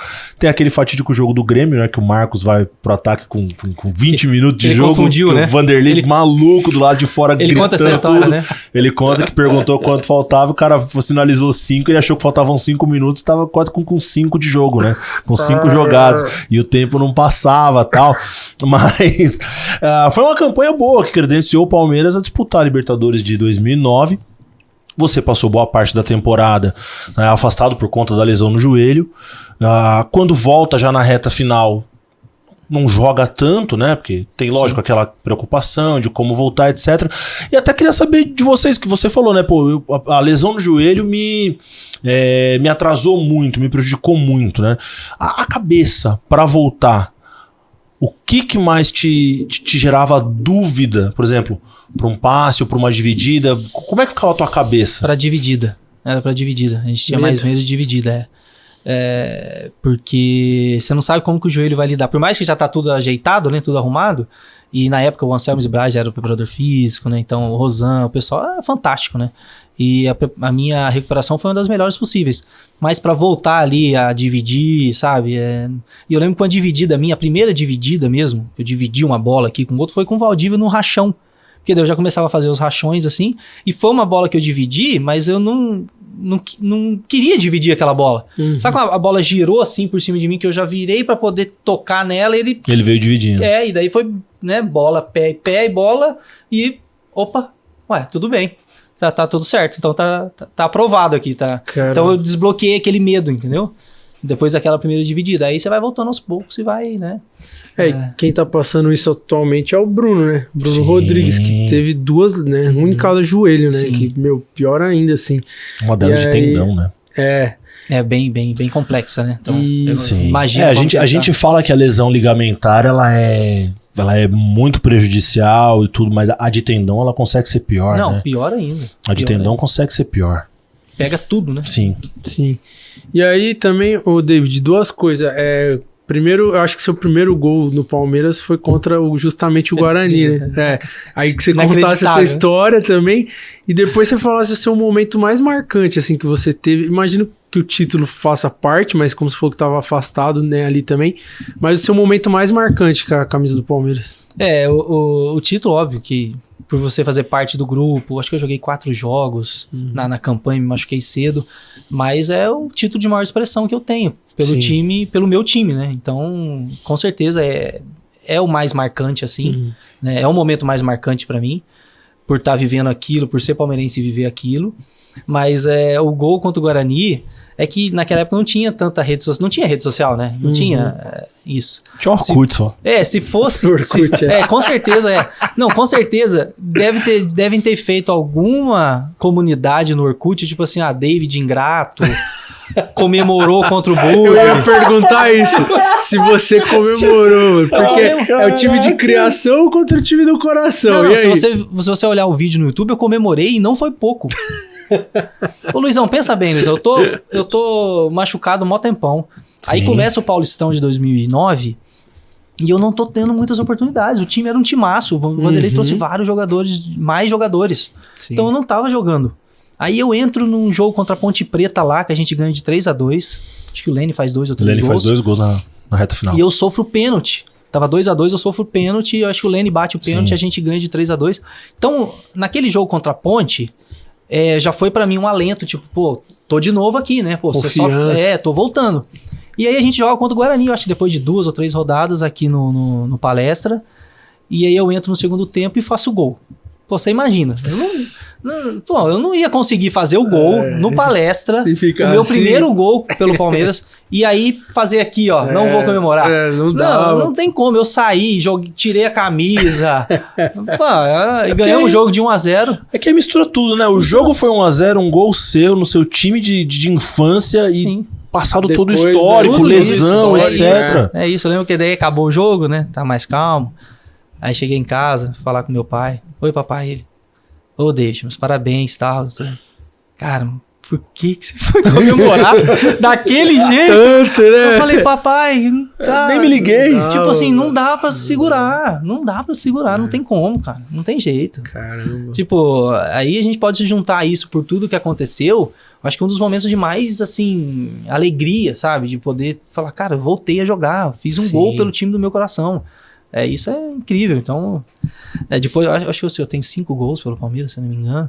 Tiveram outros gols, assim, o gol contra o Goiás é bem legal pela jogada, o Obina dá um calcanhar, assim, e eu bato cruzado, um gol legal, fiz gol contra o Sport também, fiz gol no Paulistão daí em 2010, mas acho que esse contra o Guarani, infelizmente, por ser contra o time que me revelou, acho que foi o de mais emoção, assim, por tudo que até que o Luizão falou, por ter envolvido tudo isso, né? E, pô, eu acho que é impossível, assim, descrever exatamente o que você sente ali quando você faz um gol, né? Tipo, se eu já ficava feliz quando eu marcava no campeonato da escola, imagina o cara marcando no Palestra Itália. Eu falo pra galera, sei lá, eu que nunca tive essa experiência, mas eu não sei nem pra onde correr. Então. Não sei nem pra onde correr, velho. Eu tava igual nesse dia aí. Então. Tipo assim. Porque, mano, imagina o estádio inteiro ali, tipo, comemorando, aquela explosão. Aquele frisson da torcida é o mais legal, cara. A hora que a bola, né? Tipo, aquilo é o mais. Explosão, né? Aquilo eu acho que é o mais legal, assim. Nossa. Que é o que potencializa a adrenalina, a alegria, é aquilo. E aí, como teve toda essa história antes ali, tipo, o pós-gol, pós-comemoração, a hora antes do juiz até apitar o recomeço, tipo, deu tempo de passar, você falou, caramba, mano. Ufa, tipo, depois de tudo que eu vivi no Guarani, depois do meu problema da minha lesão, passou isso na sua cabeça ali logo depois? Não, ainda ou só depois do jogo? Só depois do jogo, cara. Porque é muita adrenalina. Ainda tinha jogo pra rolar, né? Ainda não tinha dá pra jogo você ficar, tipo, moscando Você ali. fica ainda muito, né, eufórico ali. Confiante. Obviamente, mas aí só depois que acaba, que você fala, caramba, tipo, consegui, né? Assim, consegui desbloquear mais uma parte, assim, da minha vida, na história, assim, né? Então, sim. Acho que foi esse mix, assim, de sentimentos. Sim, da hora. E do tempo que você passou aqui, 7, 8, 9, um pouco de 10, a gente pode dizer que 2009 foi o melhor ano? Ou você ainda consegue eleger alguma outra temporada? Acho que sim, porque ainda eu tive o prazer de trabalhar com o Muricy em 2009. O Muricy utilizava bastante eu, o Cleiton Xavier e o Diego Souza juntos, assim, né, com o Wagner Love à frente. Então, eu lembro desse tempo, assim, com muita alegria por ter dividido o campo com esses caras, por ter jogado no Jardim Suspenso, por ter vivido isso, sabe? Estádio lotado. Obviamente que a gente sempre quer mais, né? A gente queria ter sido campeão, a gente queria ter conquistado tudo que a gente disputava. Obviamente não foi possível, mas esse sentimento todo, assim, que fica em mim às vezes o meu avô coloca lá os DVDs antigos ali pra ele assistir, às vezes quando eu tô com ele ali eu vejo. Aquilo é demais, cara, sabe? Eu sinto pelos meus irmãos que eles eram novinhos, o Gabriel e o Samuel, deixar um abraço pra eles estão morando na Irlanda hoje. Eles vieram no CT aqui comigo, eles tinham acho que 2 anos, 3 anos de idade. Eles vieram aqui no CT, mas aí eu mostro foto pra eles e falo, caramba, o Samuel é muito palmeirense. Caramba. O meu irmão é palmeirense, assim, de ficar com raiva, de acabar o dia dele, sabe? Assim, se o jogo for às 11 da manhã o Palmeiras perder, acabou o dia pra ele. Ele é desse nível de palmeirense. Então ele fala, caramba, Deide, putz, eu queria lembrar, queria ter ido mais, tipo assim, ser mais velho na época pra poder acompanhar, vivenciar melhor. Ou eu tá jogando agora, tipo, né? Ou eu tá jogando nessa época que eles estavam mais velhos, né? Então, com certeza seria uma experiência incrível pra eles, assim. Mas meu pai vinha assistir jogo, meu avô ficou aqui comigo uma época, a minha irmã vinha, então foi assim uma experiência tipo, muito legal. E pra minha cidade, né, tipo, pra Alfenas, nossa cidade tem 80 mil habitantes, Então, o Elivelto ainda mora lá, o Elivelto jogou no Palmeiras também. O Elivelto mora em Alfenas, ele não é de Alfenas, mas ele mora lá. Jogou nos 3 grandes aqui. Ele só não jogou no Santos, cara. Ele jogou... Detalhe, ele foi campeão nos 3, né? Caramba. Ele foi campeão primeiro no São Paulo, aquele São Paulo 92, 93, o Elivelto fazia parte daquele time. Ele foi campeão do outro lado, do metrô, inclusive contra a gente, numa final em 95. Que, se não me engano, ele faz o gol até em 95. Um chute de longa distância, mas se redime em 96 e 97, né? Porque em 96 ele era meio que um reserva de luxo daquele baita time que não tinha como ele ser todo mundo fala assim, pô, mas o Elivelton, cara, não tinha como ele jogar naquele time de 96 como titular, cara. Qualidade ele tinha de sobra, né? Jogava como lateral esquerdo, como meio, até como um ponto esquerdo, a qualidade tinha de sobra. Mas aquele time de 96 era um negócio que não tinha do jeito. Primeiro semestre não tinha. Que, no entanto, no segundo semestre, depois que o Rivaldo sai, ele ganha titularidade. Né? Ele começa a ganhar mais minutos em campo e tudo. Em 97 ele é importante, mas aquele time do primeiro semestre de 96 não tinha como ele jogar, cara. Então, mesmo sendo diferente.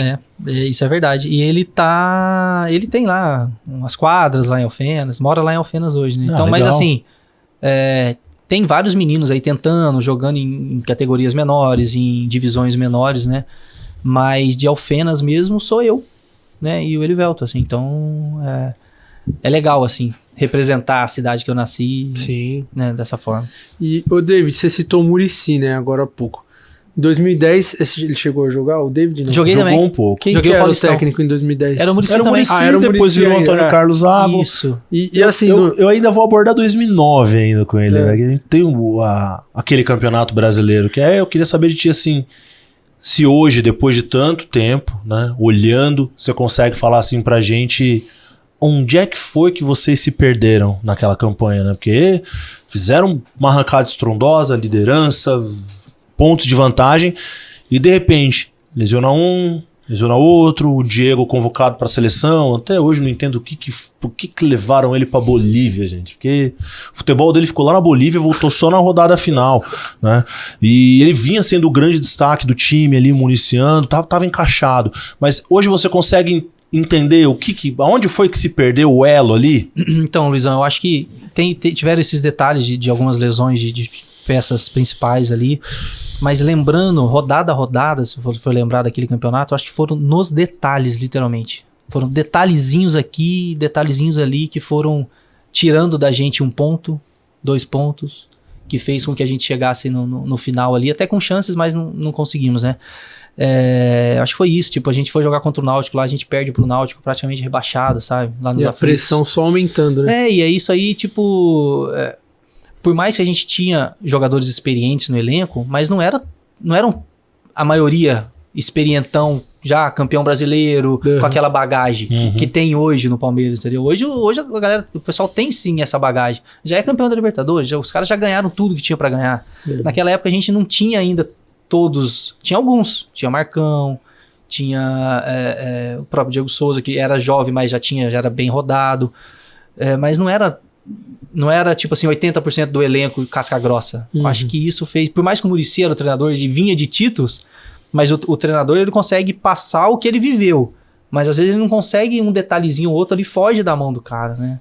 Então acho que foram nos detalhes ali de jogos chaves que fizeram com que a gente não beliscasse aquele título lá. E você imagina a minha sofrência. Imagina a minha sofrência. E a vantagem construída, você acha que de uma certa forma também deu uma desarmada em vocês, assim, de falar, putz, tá tranquilo, tipo assim, vê o primeiro resultado, não, tá tranquilo, vamos indo, daqui a pouco o segundo, o terceiro. Pode ser que tenha acontecido assim, mas isso a gente nunca quis que acontecesse, né? A gente tentava blindar aquilo, tipo, pô, vamos continuar firme aqui. Mas é aquele jeito, aquele negócio. Do outro lado também tem um time que ou tá brigando pelo rebaixamento ou tá brigando pelo título também, né? Tanto que foi isso que você falou. Você falou do Diego Souza, né? E a gente demorou a dar a resposta depois. A gente veio dar a resposta contra o Atlético Mineiro em casa. Foi um dos melhores jogos que eu fiz pelo Palmeiras. Sim. Aquele dia. Eu estava lá. E só que tipo, a gente fala, putz, a gente jogou tanta bola aquele dia, não podia ter jogado uma rodada antes também, né? Que isso credenciaria a gente o título. Né? 3 pontos a mais a gente podia ter sido campeão. Sim. Então, fica aquele sentimento de, putz, mas é isso, os detalhezinhos que vão pregando as peças na gente. Né? Não, e o que eu ia perguntar que você tinha dito do Muricy era sobre a grande diferença, porque o Luxemburgo, técnico extremamente vitorioso, e o Muricy chegou também com uma bagagem, né, de extremamente vitorioso. Não precisa nem falar qual que você acha que é melhor ou não, mas vocês sentiram diferença? Eram filosofias de trabalho muito diferentes, ou como é que era? Não, acho na minha opinião era diferente, sim. Era Gestão diferente. De grupo? Não, era diferente. Os dois tinham suas qualidades, né, obviamente. É que o Muricy chegou muito credenciado, né? eu gostava do Muricy, que ele era bem direto. Você vê nas entrevistas dele, né? Ele não mudava muito assim. Obviamente que com o tratamento com a gente não é igual ele tratavam os jornalistas, porque os caras faziam umas perguntas idiota, né? Ele respondia de forma reta, né? Sem filtro. Se você procurar no YouTube aí, Família Palmeiras tá assistindo, procura no YouTube entrevistas do Muricy. Né? Ô, professor, por que o Sacconi não entrou hoje? Porque sua mãe não quis. É bem assim, né, tal. Beleza. Mas eu gostava que ele era bem direto, assim. Os treinamentos dele também eram bem direcionados para aquilo que ele queria. E foi uma infelicidade, porque até não preciso fazer isso aqui, mas tipo assim, não é defendendo a diretoria do Palmeiras na época, não. Mas você tem o Muricy na pista, como se diz aí. Como você não vai levar o cara? O último tricampeão atual campeão brasileiro, né? Consecutivo por 3 vezes. Se você quer conquistar um título brasileiro e tem o técnico que foi 3 vezes campeão no mercado, sim. Não tem como. Não tem como. Acho que foi a melhor escolha. Não tinha outra escolha melhor na época. E até repetindo, foi um detalhezinho ou outro ali que acabou não deixando a gente ser campeão aquele ano. Ele vinha de uma sequência de 4 anos com conquistas, né? Ele tinha sido campeão paulista com São Caetano em 2004. Bem lembrado. E depois os 3 títulos brasileiros. Depois os 3 títulos brasileiros no São Paulo, porque quem ganha no início do trabalho do São Paulo, o Paulista de 2005 foi o Emerson Leão quem começa. Paulo Autuori assume depois vem o Muricy. E aí o que me dá dor no coração, eu lembro quando eu era moleque, né, que eu falei, caramba, 3 vezes campeão, vai ser campeão no Palmeiras. Aí ele não foi, eu falei, puta, mano, que merda. Nossa vez, né? Aí ele foi pro Fluminense, em 2010 foi campeão. Eu falei, mano, vai pra merda. Aí em 2011 ele foi pro Santos campeão. Eu, puta, mano, tá tirando, velho. Mas você vê ainda bem que a fase mudou. A fase do Palmeirense mudou. Passaram poucos anos depois ali, tudo voltou, né? A infância ali, a adolescência foi sofrida. Eu imagino o Giovanni na escola. Não, vou ter que ir pra aula de novo. E você comentou que, tipo, às vezes é mais fácil a criança pender pra um time que tá ganhando, mas eu não sei, eu sou daqueles que foi o contrário. Por o meu time não ganhar e, tipo, todo mundo na escola ser os modinhos que torcia pro São Paulo, pro time que tava ganhando, eu ia com a camisa do Palmeiras, velho. E o Palmeiras se lascando e eu com a camisa do Palmeiras. Você foi recompensado, demorou um pouco, mas você foi. Isso, mano. Tem que continuar. Eu acho que tem esses dois lados. Tem Ou também. você vira, né, tipo, você torce pro time até por simpatizar, e também tem aqueles que simpatizam pela sofrência ali, mas a recompensa tem muita gente que se forja na dor, né? E a sua família também é toda palmeirense, eu imagino. Sim. Então, isso aí é algo que eu acho que tinha que ser determinado por lei, que é o filho torcer pro time do pai. É isso. Não é? Eu acho que tinha que ser uma lei, não tem como, né? O pai ser palmeirense e o filho ser, né, igual o Luizão falou, do outro lado de lá da ponte, lá do metrô. Não pode. Em casa ia dar briga isso aí, então. Eu morro de medo do meu filho. Eu vim pro outro lado. Tem 1 ano. O Luizão, em casa daria briga. O Luizão veio pro lado verde da força. Mas tem que ser determinado, uma lei, assim, ó. O filho vai torcer pro time do pai, ponto final, não tem outra decisão. Agora em casa é o contrário, agora o meu pai torce pro meu. Olha só como é que é. Eu consegui dobrar meu pai, cara. Depois de tantos anos, né?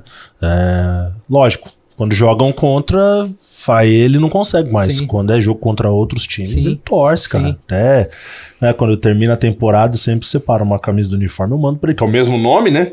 Aí eu mando pra ele. Que legal, mando pra ele lá, pra ele, Mas guardar. A família tende a, mesmo que a minha família, meus tios tem um tio flamenguista, né? O meu pai sempre gostou do Cruzeiro, da época do Tostão, da época assim. Dirceu Lopes. O meu avô, eu não sei que time que ele torcia antes. Eu só sei que ele é palmeirense hoje.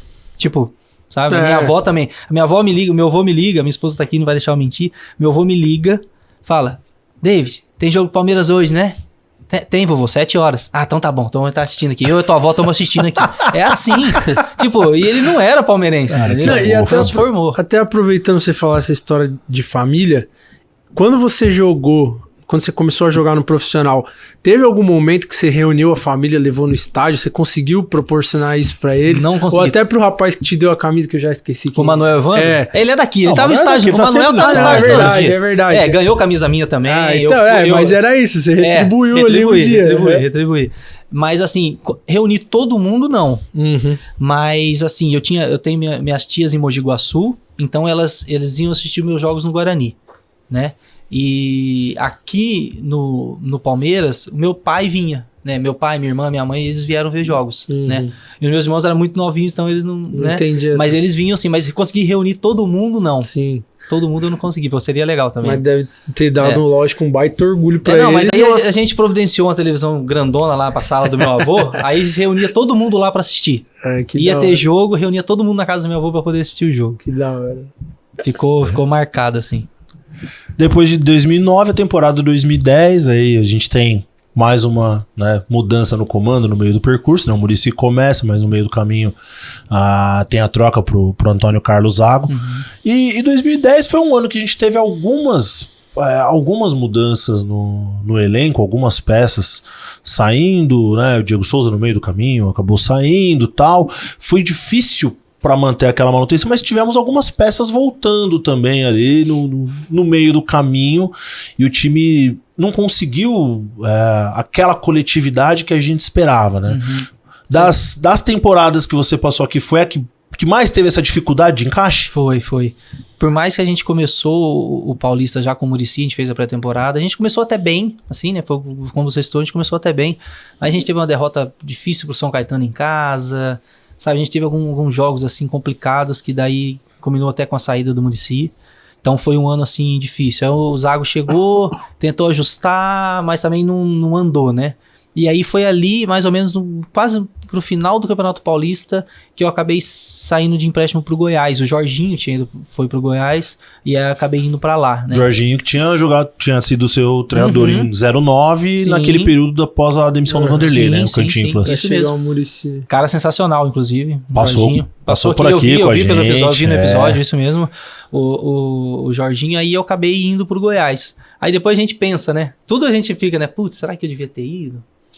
Eu devia ter ficado mais um pouquinho, assim, porque essa decisão é sempre do time, mas também é do jogador. Sim. Então a gente fica naquela, né? Tipo, porque eu sentia que como mudou o comando com o Zago, eu sentia que eu não ia ter muitas chances ali.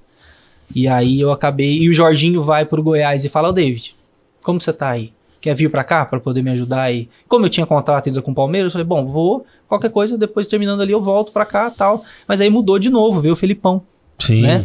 Aí o Felipão já volta e já meio que muda de novo tudo, né? Então aí depois eu não consegui mais voltar pra jogar, né? Eu acabei depois indo pro Japão, enfim, segui minha carreira. Mas a gente fica com aquela, né? A gente não sabe como que ia ser a história, né? Mas talvez eu poderia ter ajudado e realizado ainda mais o meu sonho, que era ter ficado por mais tempo aqui. Mas é até legal você falar esse lance assim, né? De, pô, o clube tem uma parcela na decisão, mas o jogador também tem que querer, porque às vezes o pessoal acha que é só, não, chegar e falar vem, não, vai. Não é assim, né? Não é assim. Se o jogador não quer... Não vai, você cumpre o contrato com o seu clube até o final. Ali, vai às vezes você pode não jogar, né? Às vezes você vai jogar, às vezes não, mas você pode cumprir o contrato com o clube. Você não é um par de chuteiro que o cara pega e te joga pra lá ou pra cá. Não é da assim mesma forma como em alguns momentos também, quando o clube não quer que você vá e você quer muito ir, também fica rola naquela. Ali aí tem que ter um ajuste, acordo. Tem que tentar um acordo, senão não sai.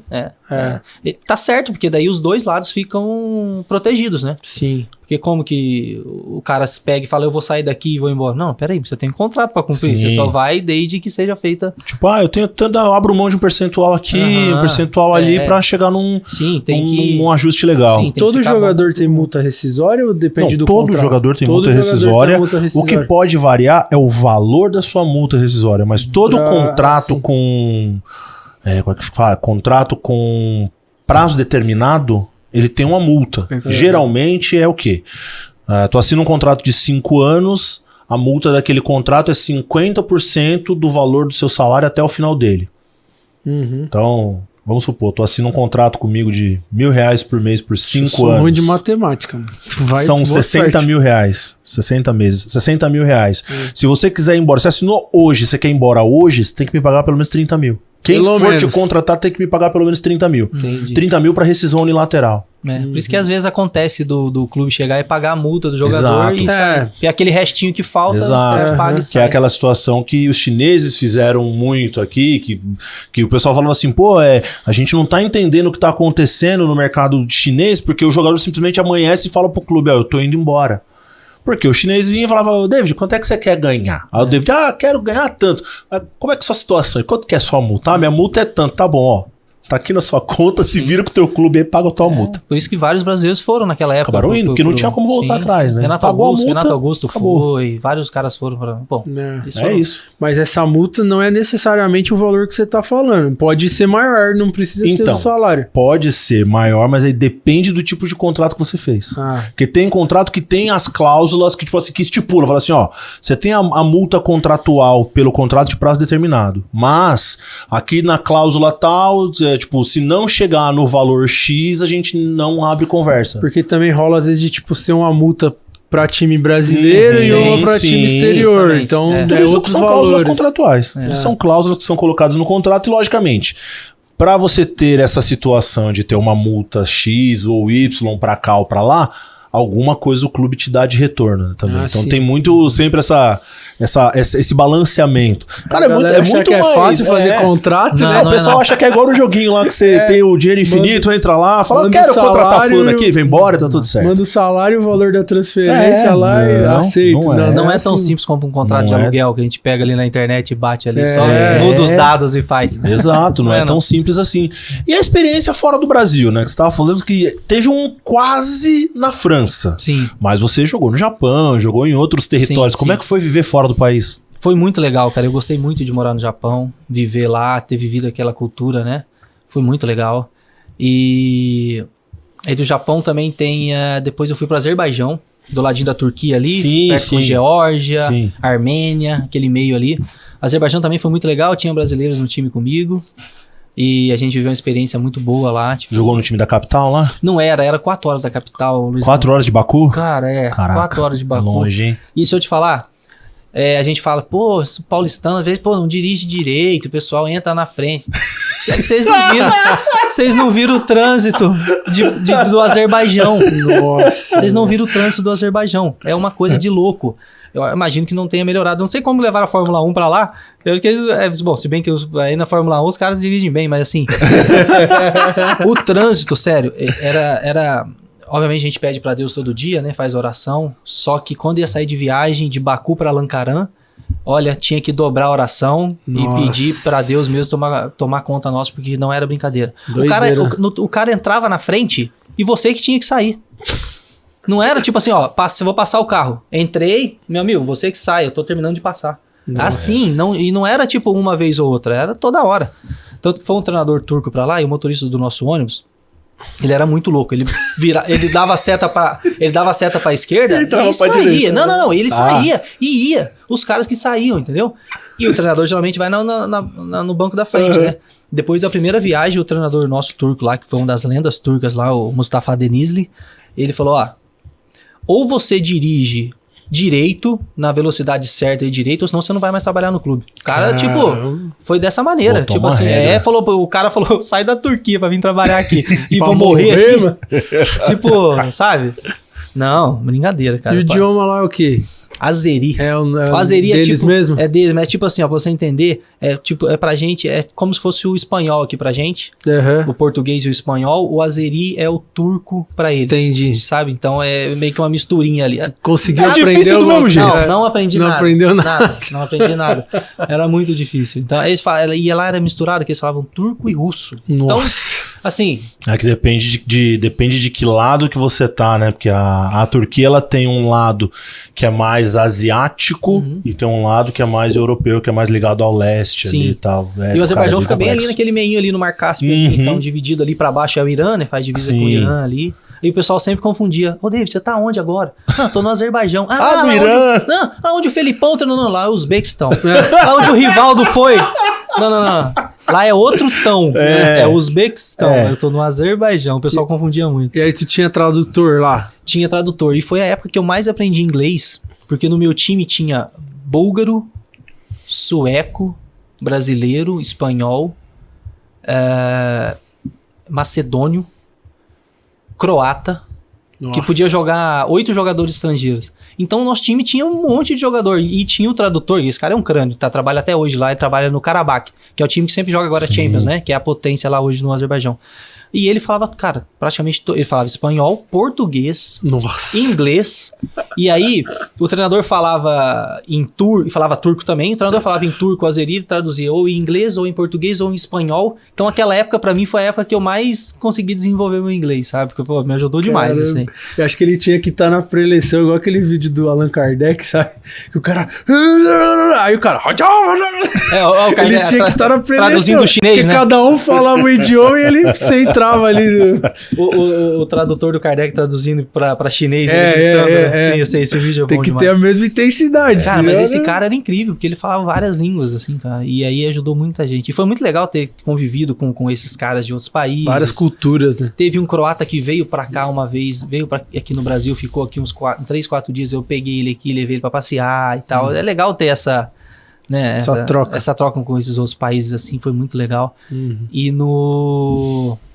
depois, na Coreia do Sul, no Daegu, lá na Coreia do Sul, que também é bem parecido com... Falar isso é sacanagem, né? É bem parecido, bem parecido com o Japão. É asiático. Asiático. Eu falo pela cultura mesmo, né? Sim, a cultura sim. de respeito, de segurança, de você viver bem, educação, a torcida... Aqui no Brasil tá acostumado o pessoal xingar muita gente, né? Lá não, o pessoal aplaude a gente independente do resultado. Se eles viram que você correu, se dedicou, tá tudo certo. E depois da Coreia, no Irã. O Irã foi legal, não. Por quê? No Irã não foi legal? O Irã foi legal, não. O Irã... Ele ficou 4 meses lá, minha esposa ainda foi pra lá, ficou 1 mês comigo. Assim, pra mulher também é bem difícil, né? Sim. Tipo, você já chega no aeroporto, tem que usar o véu e manga longa, calça, enfim, é tudo com essas regras. E, assim, o pior de tudo, além de não se sentir confortável, eu morava numa cidade que eu peguei 50 graus. Nossa. No deserto do Irã, Maria. em Avaz. Fica no deserto ali do Irã. Então, no verão deles, 50 graus. A gente treinava 7 horas da noite. Nossa. Então, assim, é realmente muito difícil. Eu perdi os prints lá, que eu tirei os prints na época, marcando 50. E aí, além de passar toda essa dificuldade lá, cara, os caras não pagaram a gente. Nossa. Tava eu e mais 2 brasileiros, não pagaram. Aí eu tive que esperar lá 4 meses pra poder sair pela FIFA. Pedir a rescisão unilateral. Então foi... Sabe, você imagina, experiência horrível. A última semana eu contando os dias pra chegar na quinta pra eu poder vir embora, porque até lá não podia. Nossa. E eu já tava torcendo pra não pagarem, né? Porque se eles pagam 1 mês, aí renova mais um mês. Então, foi a pior experiência assim que eu tive. Como que pronuncia o nome do... O Stegalau Khuzestan. Khuzestan. É. Ah, tá. Não, eu confesso que até quando é polonês, russo... Te arrisca o nome, né? Dá até pra tentar arriscar uma coisinha ou outra, mas a croata ainda vai e tal, mas às vezes iraniano eu olho, eu fico meio na dúvida, mas o que mais me gera dificuldade é turco. Sim. Porque tem a questão do C cedilha, sim. o acento circunflexo ao contrário. Pra narrar, hein, Luizão? Então, e eu narro, cara, nossa, às vezes eu olho, e pra lembrar, a hora que você vê o acento, pra lembrar o que é aquele acento ali. Sim. Mas agora eu tô pegando umas manhas diferentes aí pra não esquecer, mas às vezes dá umas enroladas na língua, cara. E eu pra aprender o nome de todo mundo, dos caras. Dos jogadores. Pra aprender o nome dos caras, pros meus amigos de time, pra chamar durante o jogo. Nossa. Tá louco, cara. Porque não é uma questão nem só do sobrenome, né? O primeiro nome também é complicado às vezes, né? Quando não, dependendo do lugar, todo mundo é Mohamed ainda. Sim, Eu devo ter jogado com os 8 Mohamed no meu time lá. E daí tem outro nome que os caras chamam pelo segundo nome, que é mais difícil que o Mohamed. Sim. Nossa. Era melhor quando era Mohamed. Não, se fosse só Mohamed, beleza, mas tinha 7 no time. Não, mas aqui, tô vendo aqui, vou ver o Gata Sendai do Japão, Khazar, que é o do Uzbequistão. Do Azerbaijão. Azerbaijão, Tá vendo? É normal, até pô. eu. É normal. Azerbaijão, o Daegu, que é o da Coreia. Sim. E esse aqui, que é o do Irã. E aí depois São Caetano. Aí o São Caetano a gente subiu a Série A2 aqui. São Caetano... Pô, eu dá dó do São Caetano, cara, porque a gente ainda conseguiu subir ali da Série A2 pra primeira. A gente achou que ia tentar voltar de novo. Engrenar e tal. Ou pelo menos ir buscando de novo a série de novo, mas não teve jeito. E aí fui pro Brasil de Pelotas, ainda consegui, com o Clemer, treinador lá, conseguimos ser vice-campeão. Gaúcho. E aí depois encerrei no Brasiliense. Jogando Candangão. Eu não joguei o Candangão, eu joguei a Copa Verde. Copa Verde. A Copa Verde. Pô, Copa Verde é legal. Copa Verde é legal. É o Candangão, o pessoal fala bastante. Tem uma rivalidade entre Brasiliense e Gama lá. Nossa, que negócio Deus. o chicote estrala, cara. Eu não tive o prazer de jogar o Clássico, porque a gente jogou só a Copa Verde, mas... Pois é, aí joguei no Brasiliense, e aí foi assim... Voltei pra casa e começou a pandemia. Sabe? Voltei pra casa e começou a pandemia. Eu falei, bom, acho que agora é o sinal. Acho que... E o meu joelhão já doendo. Ixi. O joelhão já daquele jeito. Eu já não conseguia mais acompanhar os meninos mais novos, sabe? Aquela... juventude aí, pega os molequinhos tudo de 18, 19, 20 anos. Eu lembro quando eu tinha essa idade que eu ia jogar contra os volantes mais velhos lá, que eu dava trabalho pra eles. E era justamente isso. Eu até acabei recuando um pouquinho pro final da minha carreira. Eu ia perguntar isso. Você era meio e aí você foi... Eu acabei jogando depois pra segundo volante ali. Porque fica mais fácil. Sim. Fica mais fácil, você acaba jogando de frente. Então você acha melhor, assim. Busca mais a bola. Não dava mais pra ser igual o Valdívia, ficar recebendo de costa e tomando pancada. Não dava mais. Até mesmo pela velocidade e mobilidade minha, né? E aí veio a pandemia, eu falei, bom, acho que agora é a hora. E conversei com a minha família, assim, conversei com a minha esposa, a gente não era casado ainda na época, eu falei, eu acho que eu não quero mais não. Sabe quando acaba, tipo, limpa assim? Eu tenho muitos amigos que jogaram comigo, que os caras ainda sofrem muito. Foi maravilhoso o tempo que eu joguei, só que eu consegui ter isso, de tipo assim, acabou. Vamos partir pra uma próxima agora, vamos fazer outra coisa. Tem uns amigos que sofrem, lembra da concentração, fala que saudade da concentração, do hotel, fala, sério? Caraca! Quando eu joguei no Bragantino, o Marquinhos Chedi, presidente, né, o Marcelo Veiga, que Deus o tenha, concentrava 2 dias antes do jogo, mas não era um jogo importante, não é porque tinha um jogo importante, né? Tipo, cara, esse jogo é importante, então vamos concentrar 2 dias. Pô, top, lógico que vamos. Eram todos os jogos, eu não aguento mais concentração. E tem uns amigos meus que lembram com saudade da concentração. Fala, cara, não é possível, cara, que você tem essa saudade toda da concentração. Tenho saudade do jogo, do vestiário, né, daquilo, mas da concentração não. Concentração não. Então foi isso. Aí quando eu decidi, eu, falei, bom, acho que tá bom, foi até aqui. Aí comecei a jogar tênis. Comecei a assistir mais jogos, tipo, né, de sofrer de novo ali, tipo, né, de estar ali assistindo jogos e torcendo. Tirou a skin jogador. E aí trouxe o meu Samuel pro estádio pra assistir jogo, trouxe o Gabriel eles são gêmeos, o Gabriel e o Samuel. Trouxe eles pro estádio pra assistir jogo. Então eu voltei a viver mais isso, sabe? Voltar a zoeira com os caras que são torcedores do rival, sabe? Mandar memes, zoar. Voltei mais pra essa pegada aí.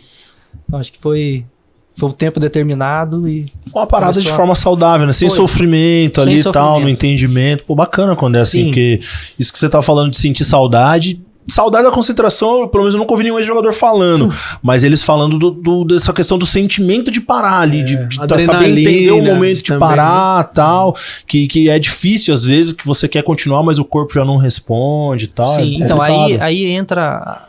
Uma outra parte, que daí eu faço esse agradecimento pra minha família, pro meu pai e pros caras que eu joguei junto, que eram os caras mais experientes da época, que me deram esses conselhos, tipo, guarda dinheiro, compra um terreno, compra uma casa, investe nisso.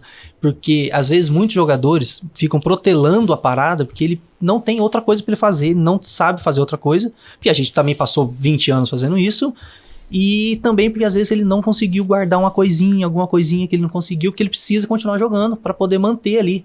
Aí, tipo, com todo respeito, assim, eu vivi uma boa fase, joguei em bons clubes, conheci vários países, mas eu não queria ter que continuar jogando só pelo dinheiro, sabe?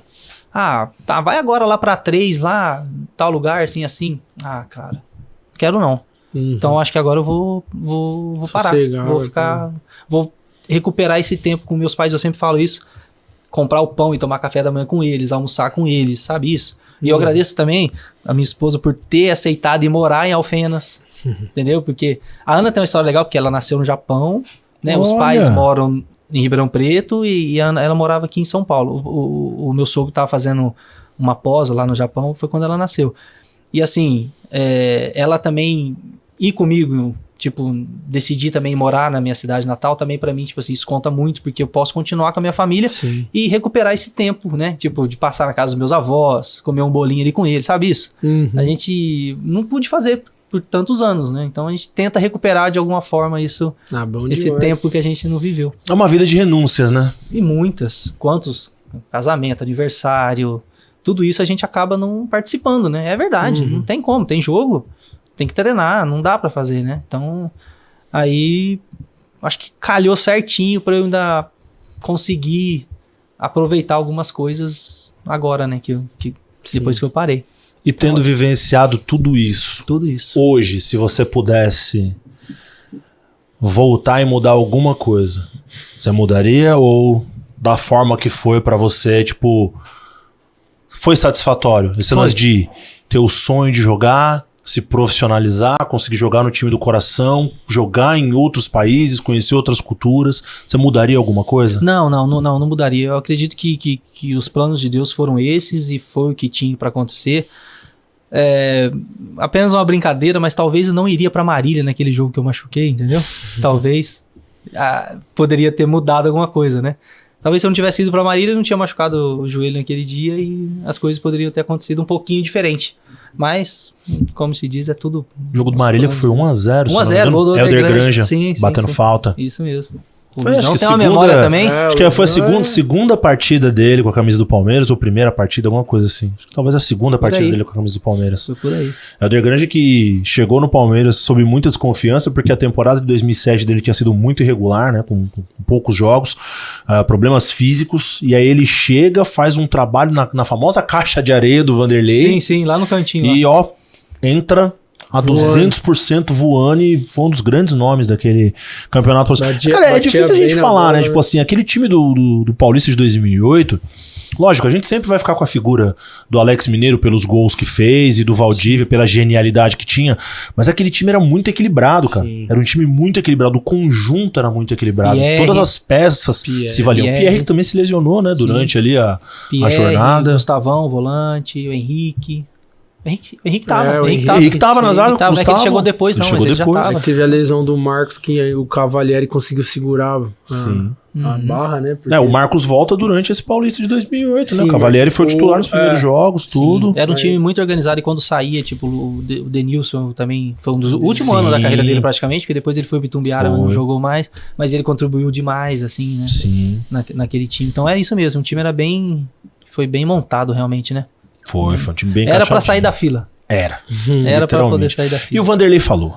Teve um momento ali que a gente tem uma derrota, acho que pro Guaratinguetá, se eu não me engano, que tava também nas cabeças, fazendo uma campanha muito boa.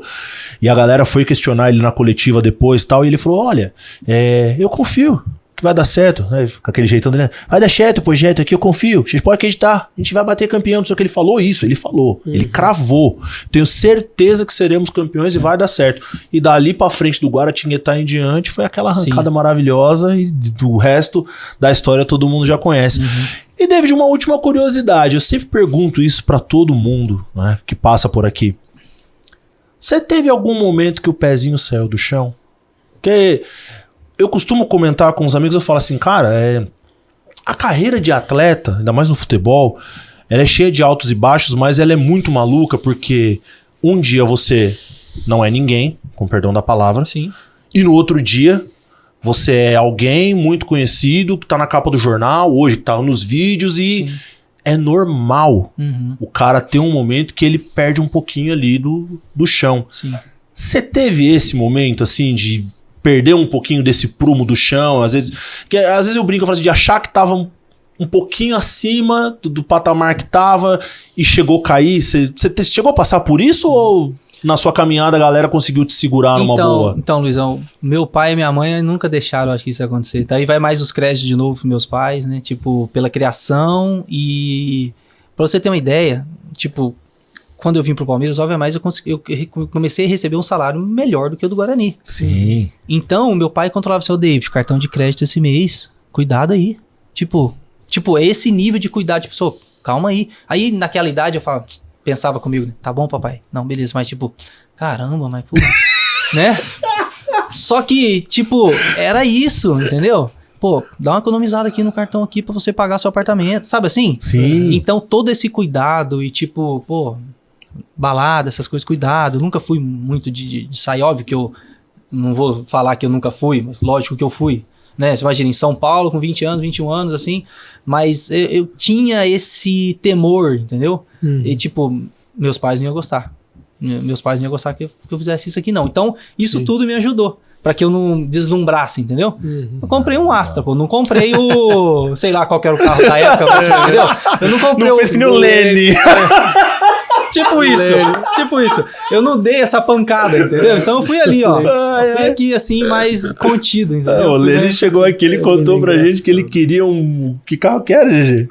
Não era caminhonete? Caminhonete lá, que só era um...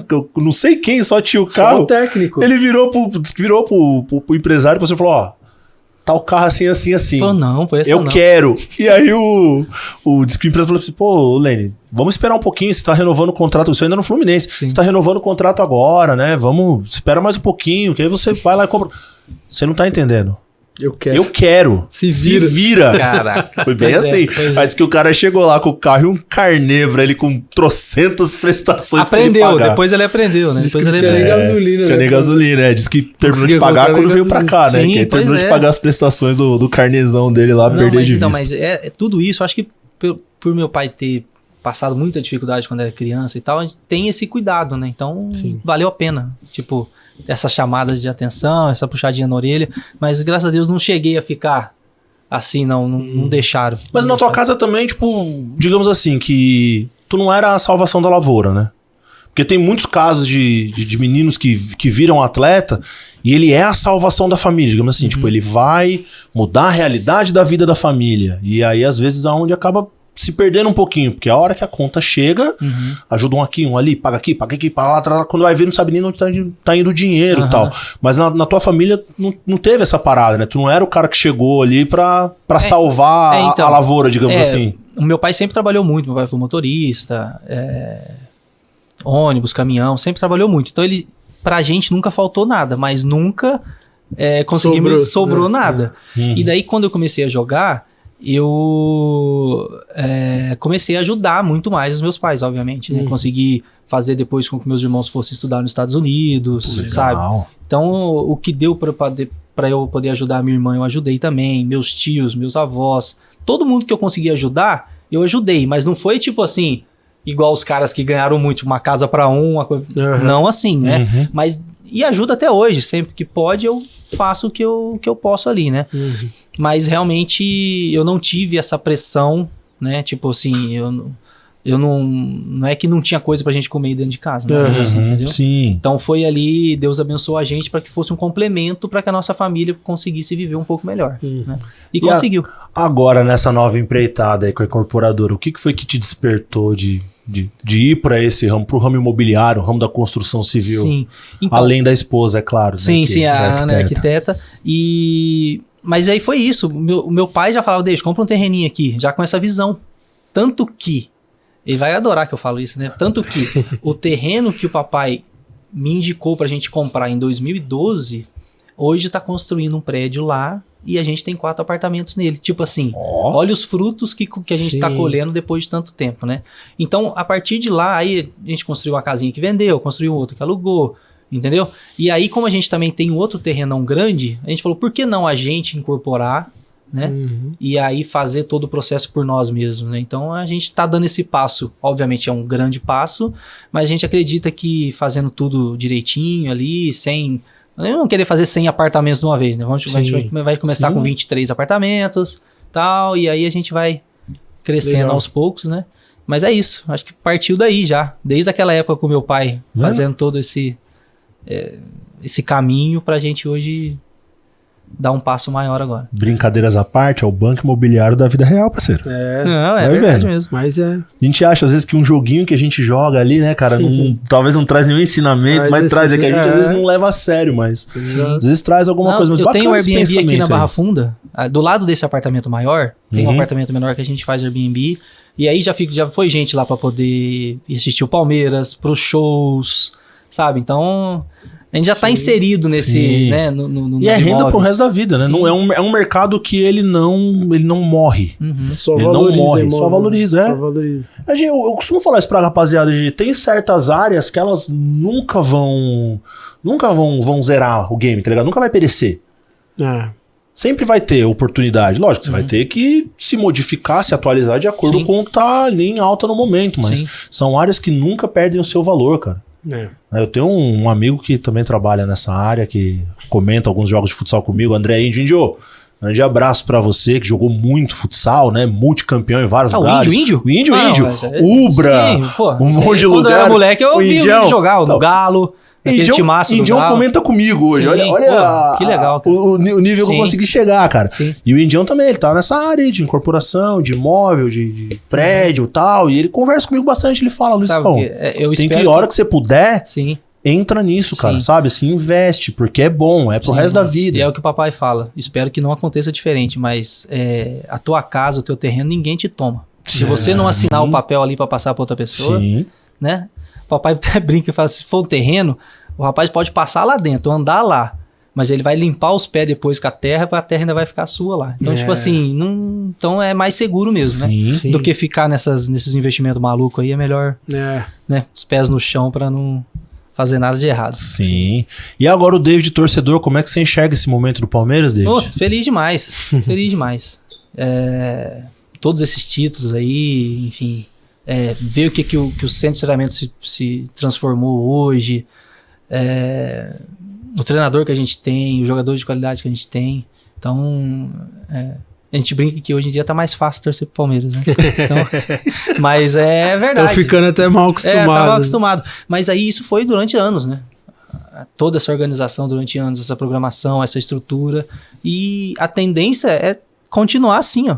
Porque a gente viu a mudança de elenco nos últimos anos e pode até demorar para encaixar um pouquinho, igual foi esse ano aí. Mas encaixa de novo. E encaixou de novo, né? Tanto que somos líderes novamente. Então,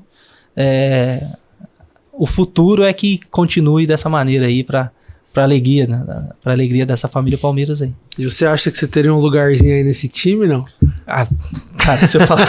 Aí, Luizão, vai jogar no lugar de quem, né? Modéstia à parte. Vai jogar no lugar de quem? Eu poderia ficar ali pra entrar ali uns 15 minutos aí, ali pra poder segurar ali um resultado e tal, ou precisar alguma coisa, mas jogaria no lugar de ninguém nesse time. Não tinha a mínima chance. Pô, se o Alex vem aqui com vocês e fala, Alex, você e o Veiga. O Veiga campeão, não sei o quê. O Alex... Eu vou até diminuir os 15 minutos que eu falei, que são 5 minutos pra entrar ali no finalzinho ali, pra dar um tapinha ali, já estaria ótimo. E falando em palmeirense, tem que deixar um abraço pros palmeirenses. Sim, claro. Além do Manuel Evandro, José Cociolito, aqui da Moca, o Eric Pitoco, Jean Mozart, o Lamelza, o Ailton, que não é palmeirense, mas como tá no nosso grupo, a gente entendeu? Vai o abraço também. Batizou. Toda a família palmeirense, os palmeirenses lá da minha cidade, que sempre quando me veem, me cumprimentam, falam comigo. Os que eu encontro nos torneios de tênis, que eu jogo agora na região ali assim, os caras que encontram, David Sacconi, isso aqui. Os caras tiram uma foto e tal. Então vai um abraço pra todo mundo. E o agradecimento que por tempo que eu tive aqui, todo mundo me acolheu muito bem. E só de poder voltar aqui e participar com vocês e poder falar que eu joguei, sou palmeirense, não tem preço. Não, a gente que te agradece por você ter vindo, inclusive aproveita. Em nome da presidente Leila Pereira, diretoria do Palmeiras, um muito presentinho para você pela muito visita aqui e poder bater esse papo com a gente aqui no Palmeiras Cast. O pessoal teve aí o carinho de personalizar, que legal, né, pra ti, com o número 26 e tudo. Samuel, é minha, tá? Luizão, só explica aqui, é pra mim. É sua, essa é sua. Meus irmãos vão pegar, não. Essa é sua e a camisa que o Palmeiras usou, né, na Copa do Mundo de Clubes da FIFA. Legal, cara. Tem todo um trabalho tecnológico aí, tecido reciclável. Essa camisa é uma maravilha, né? Bonita pra caramba. E pra você guardar com muito carinho, muito poder assistir os jogos, torcer pelo Verdão, né? E, cara, espero te ver mais vezes por aqui. Quando puder, venha visitar, tomar um café com a gente. Que vai ser um prazer sempre te receber por aqui. A casa é sua. Sim, muito obrigado. Fiquei muito feliz. Obrigado pelo convite, Luizão, Giovanni. Fiquei muito feliz, muito obrigado. Deixar um abraço pra todo mundo novamente. E voltar aqui trouxe todo esse saudosismo de novo. Tô muito feliz. É isso, GG. Vambora? Bora, Luizão. Agradecer você, David Sacconi. Muito obrigado. David, obrigado. Lembrar você que acompanha aqui o nosso Palmeiras Cast by Sporting Bet, vai pintar um QR Code na tela para você baixar o aplicativo do Palmeiras, participar das atividades e acumular suas porcões para trocar por experiências com o Verdão. E o nosso Palmeiras Cast by Sporting Bet se encerra por aqui hoje com o David Sacconi. Um grande abraço a todos, até a próxima e avante palestra! Inscreva-se na TV Palmeiras e seja Avante. O Avante premiado pode mudar a sua vida. Faça o plano anual e concorra a um apartamento. Só quem é Avante pode ganhar. Avante premiado. Nessa campanha, o Palmeiras que torce por você.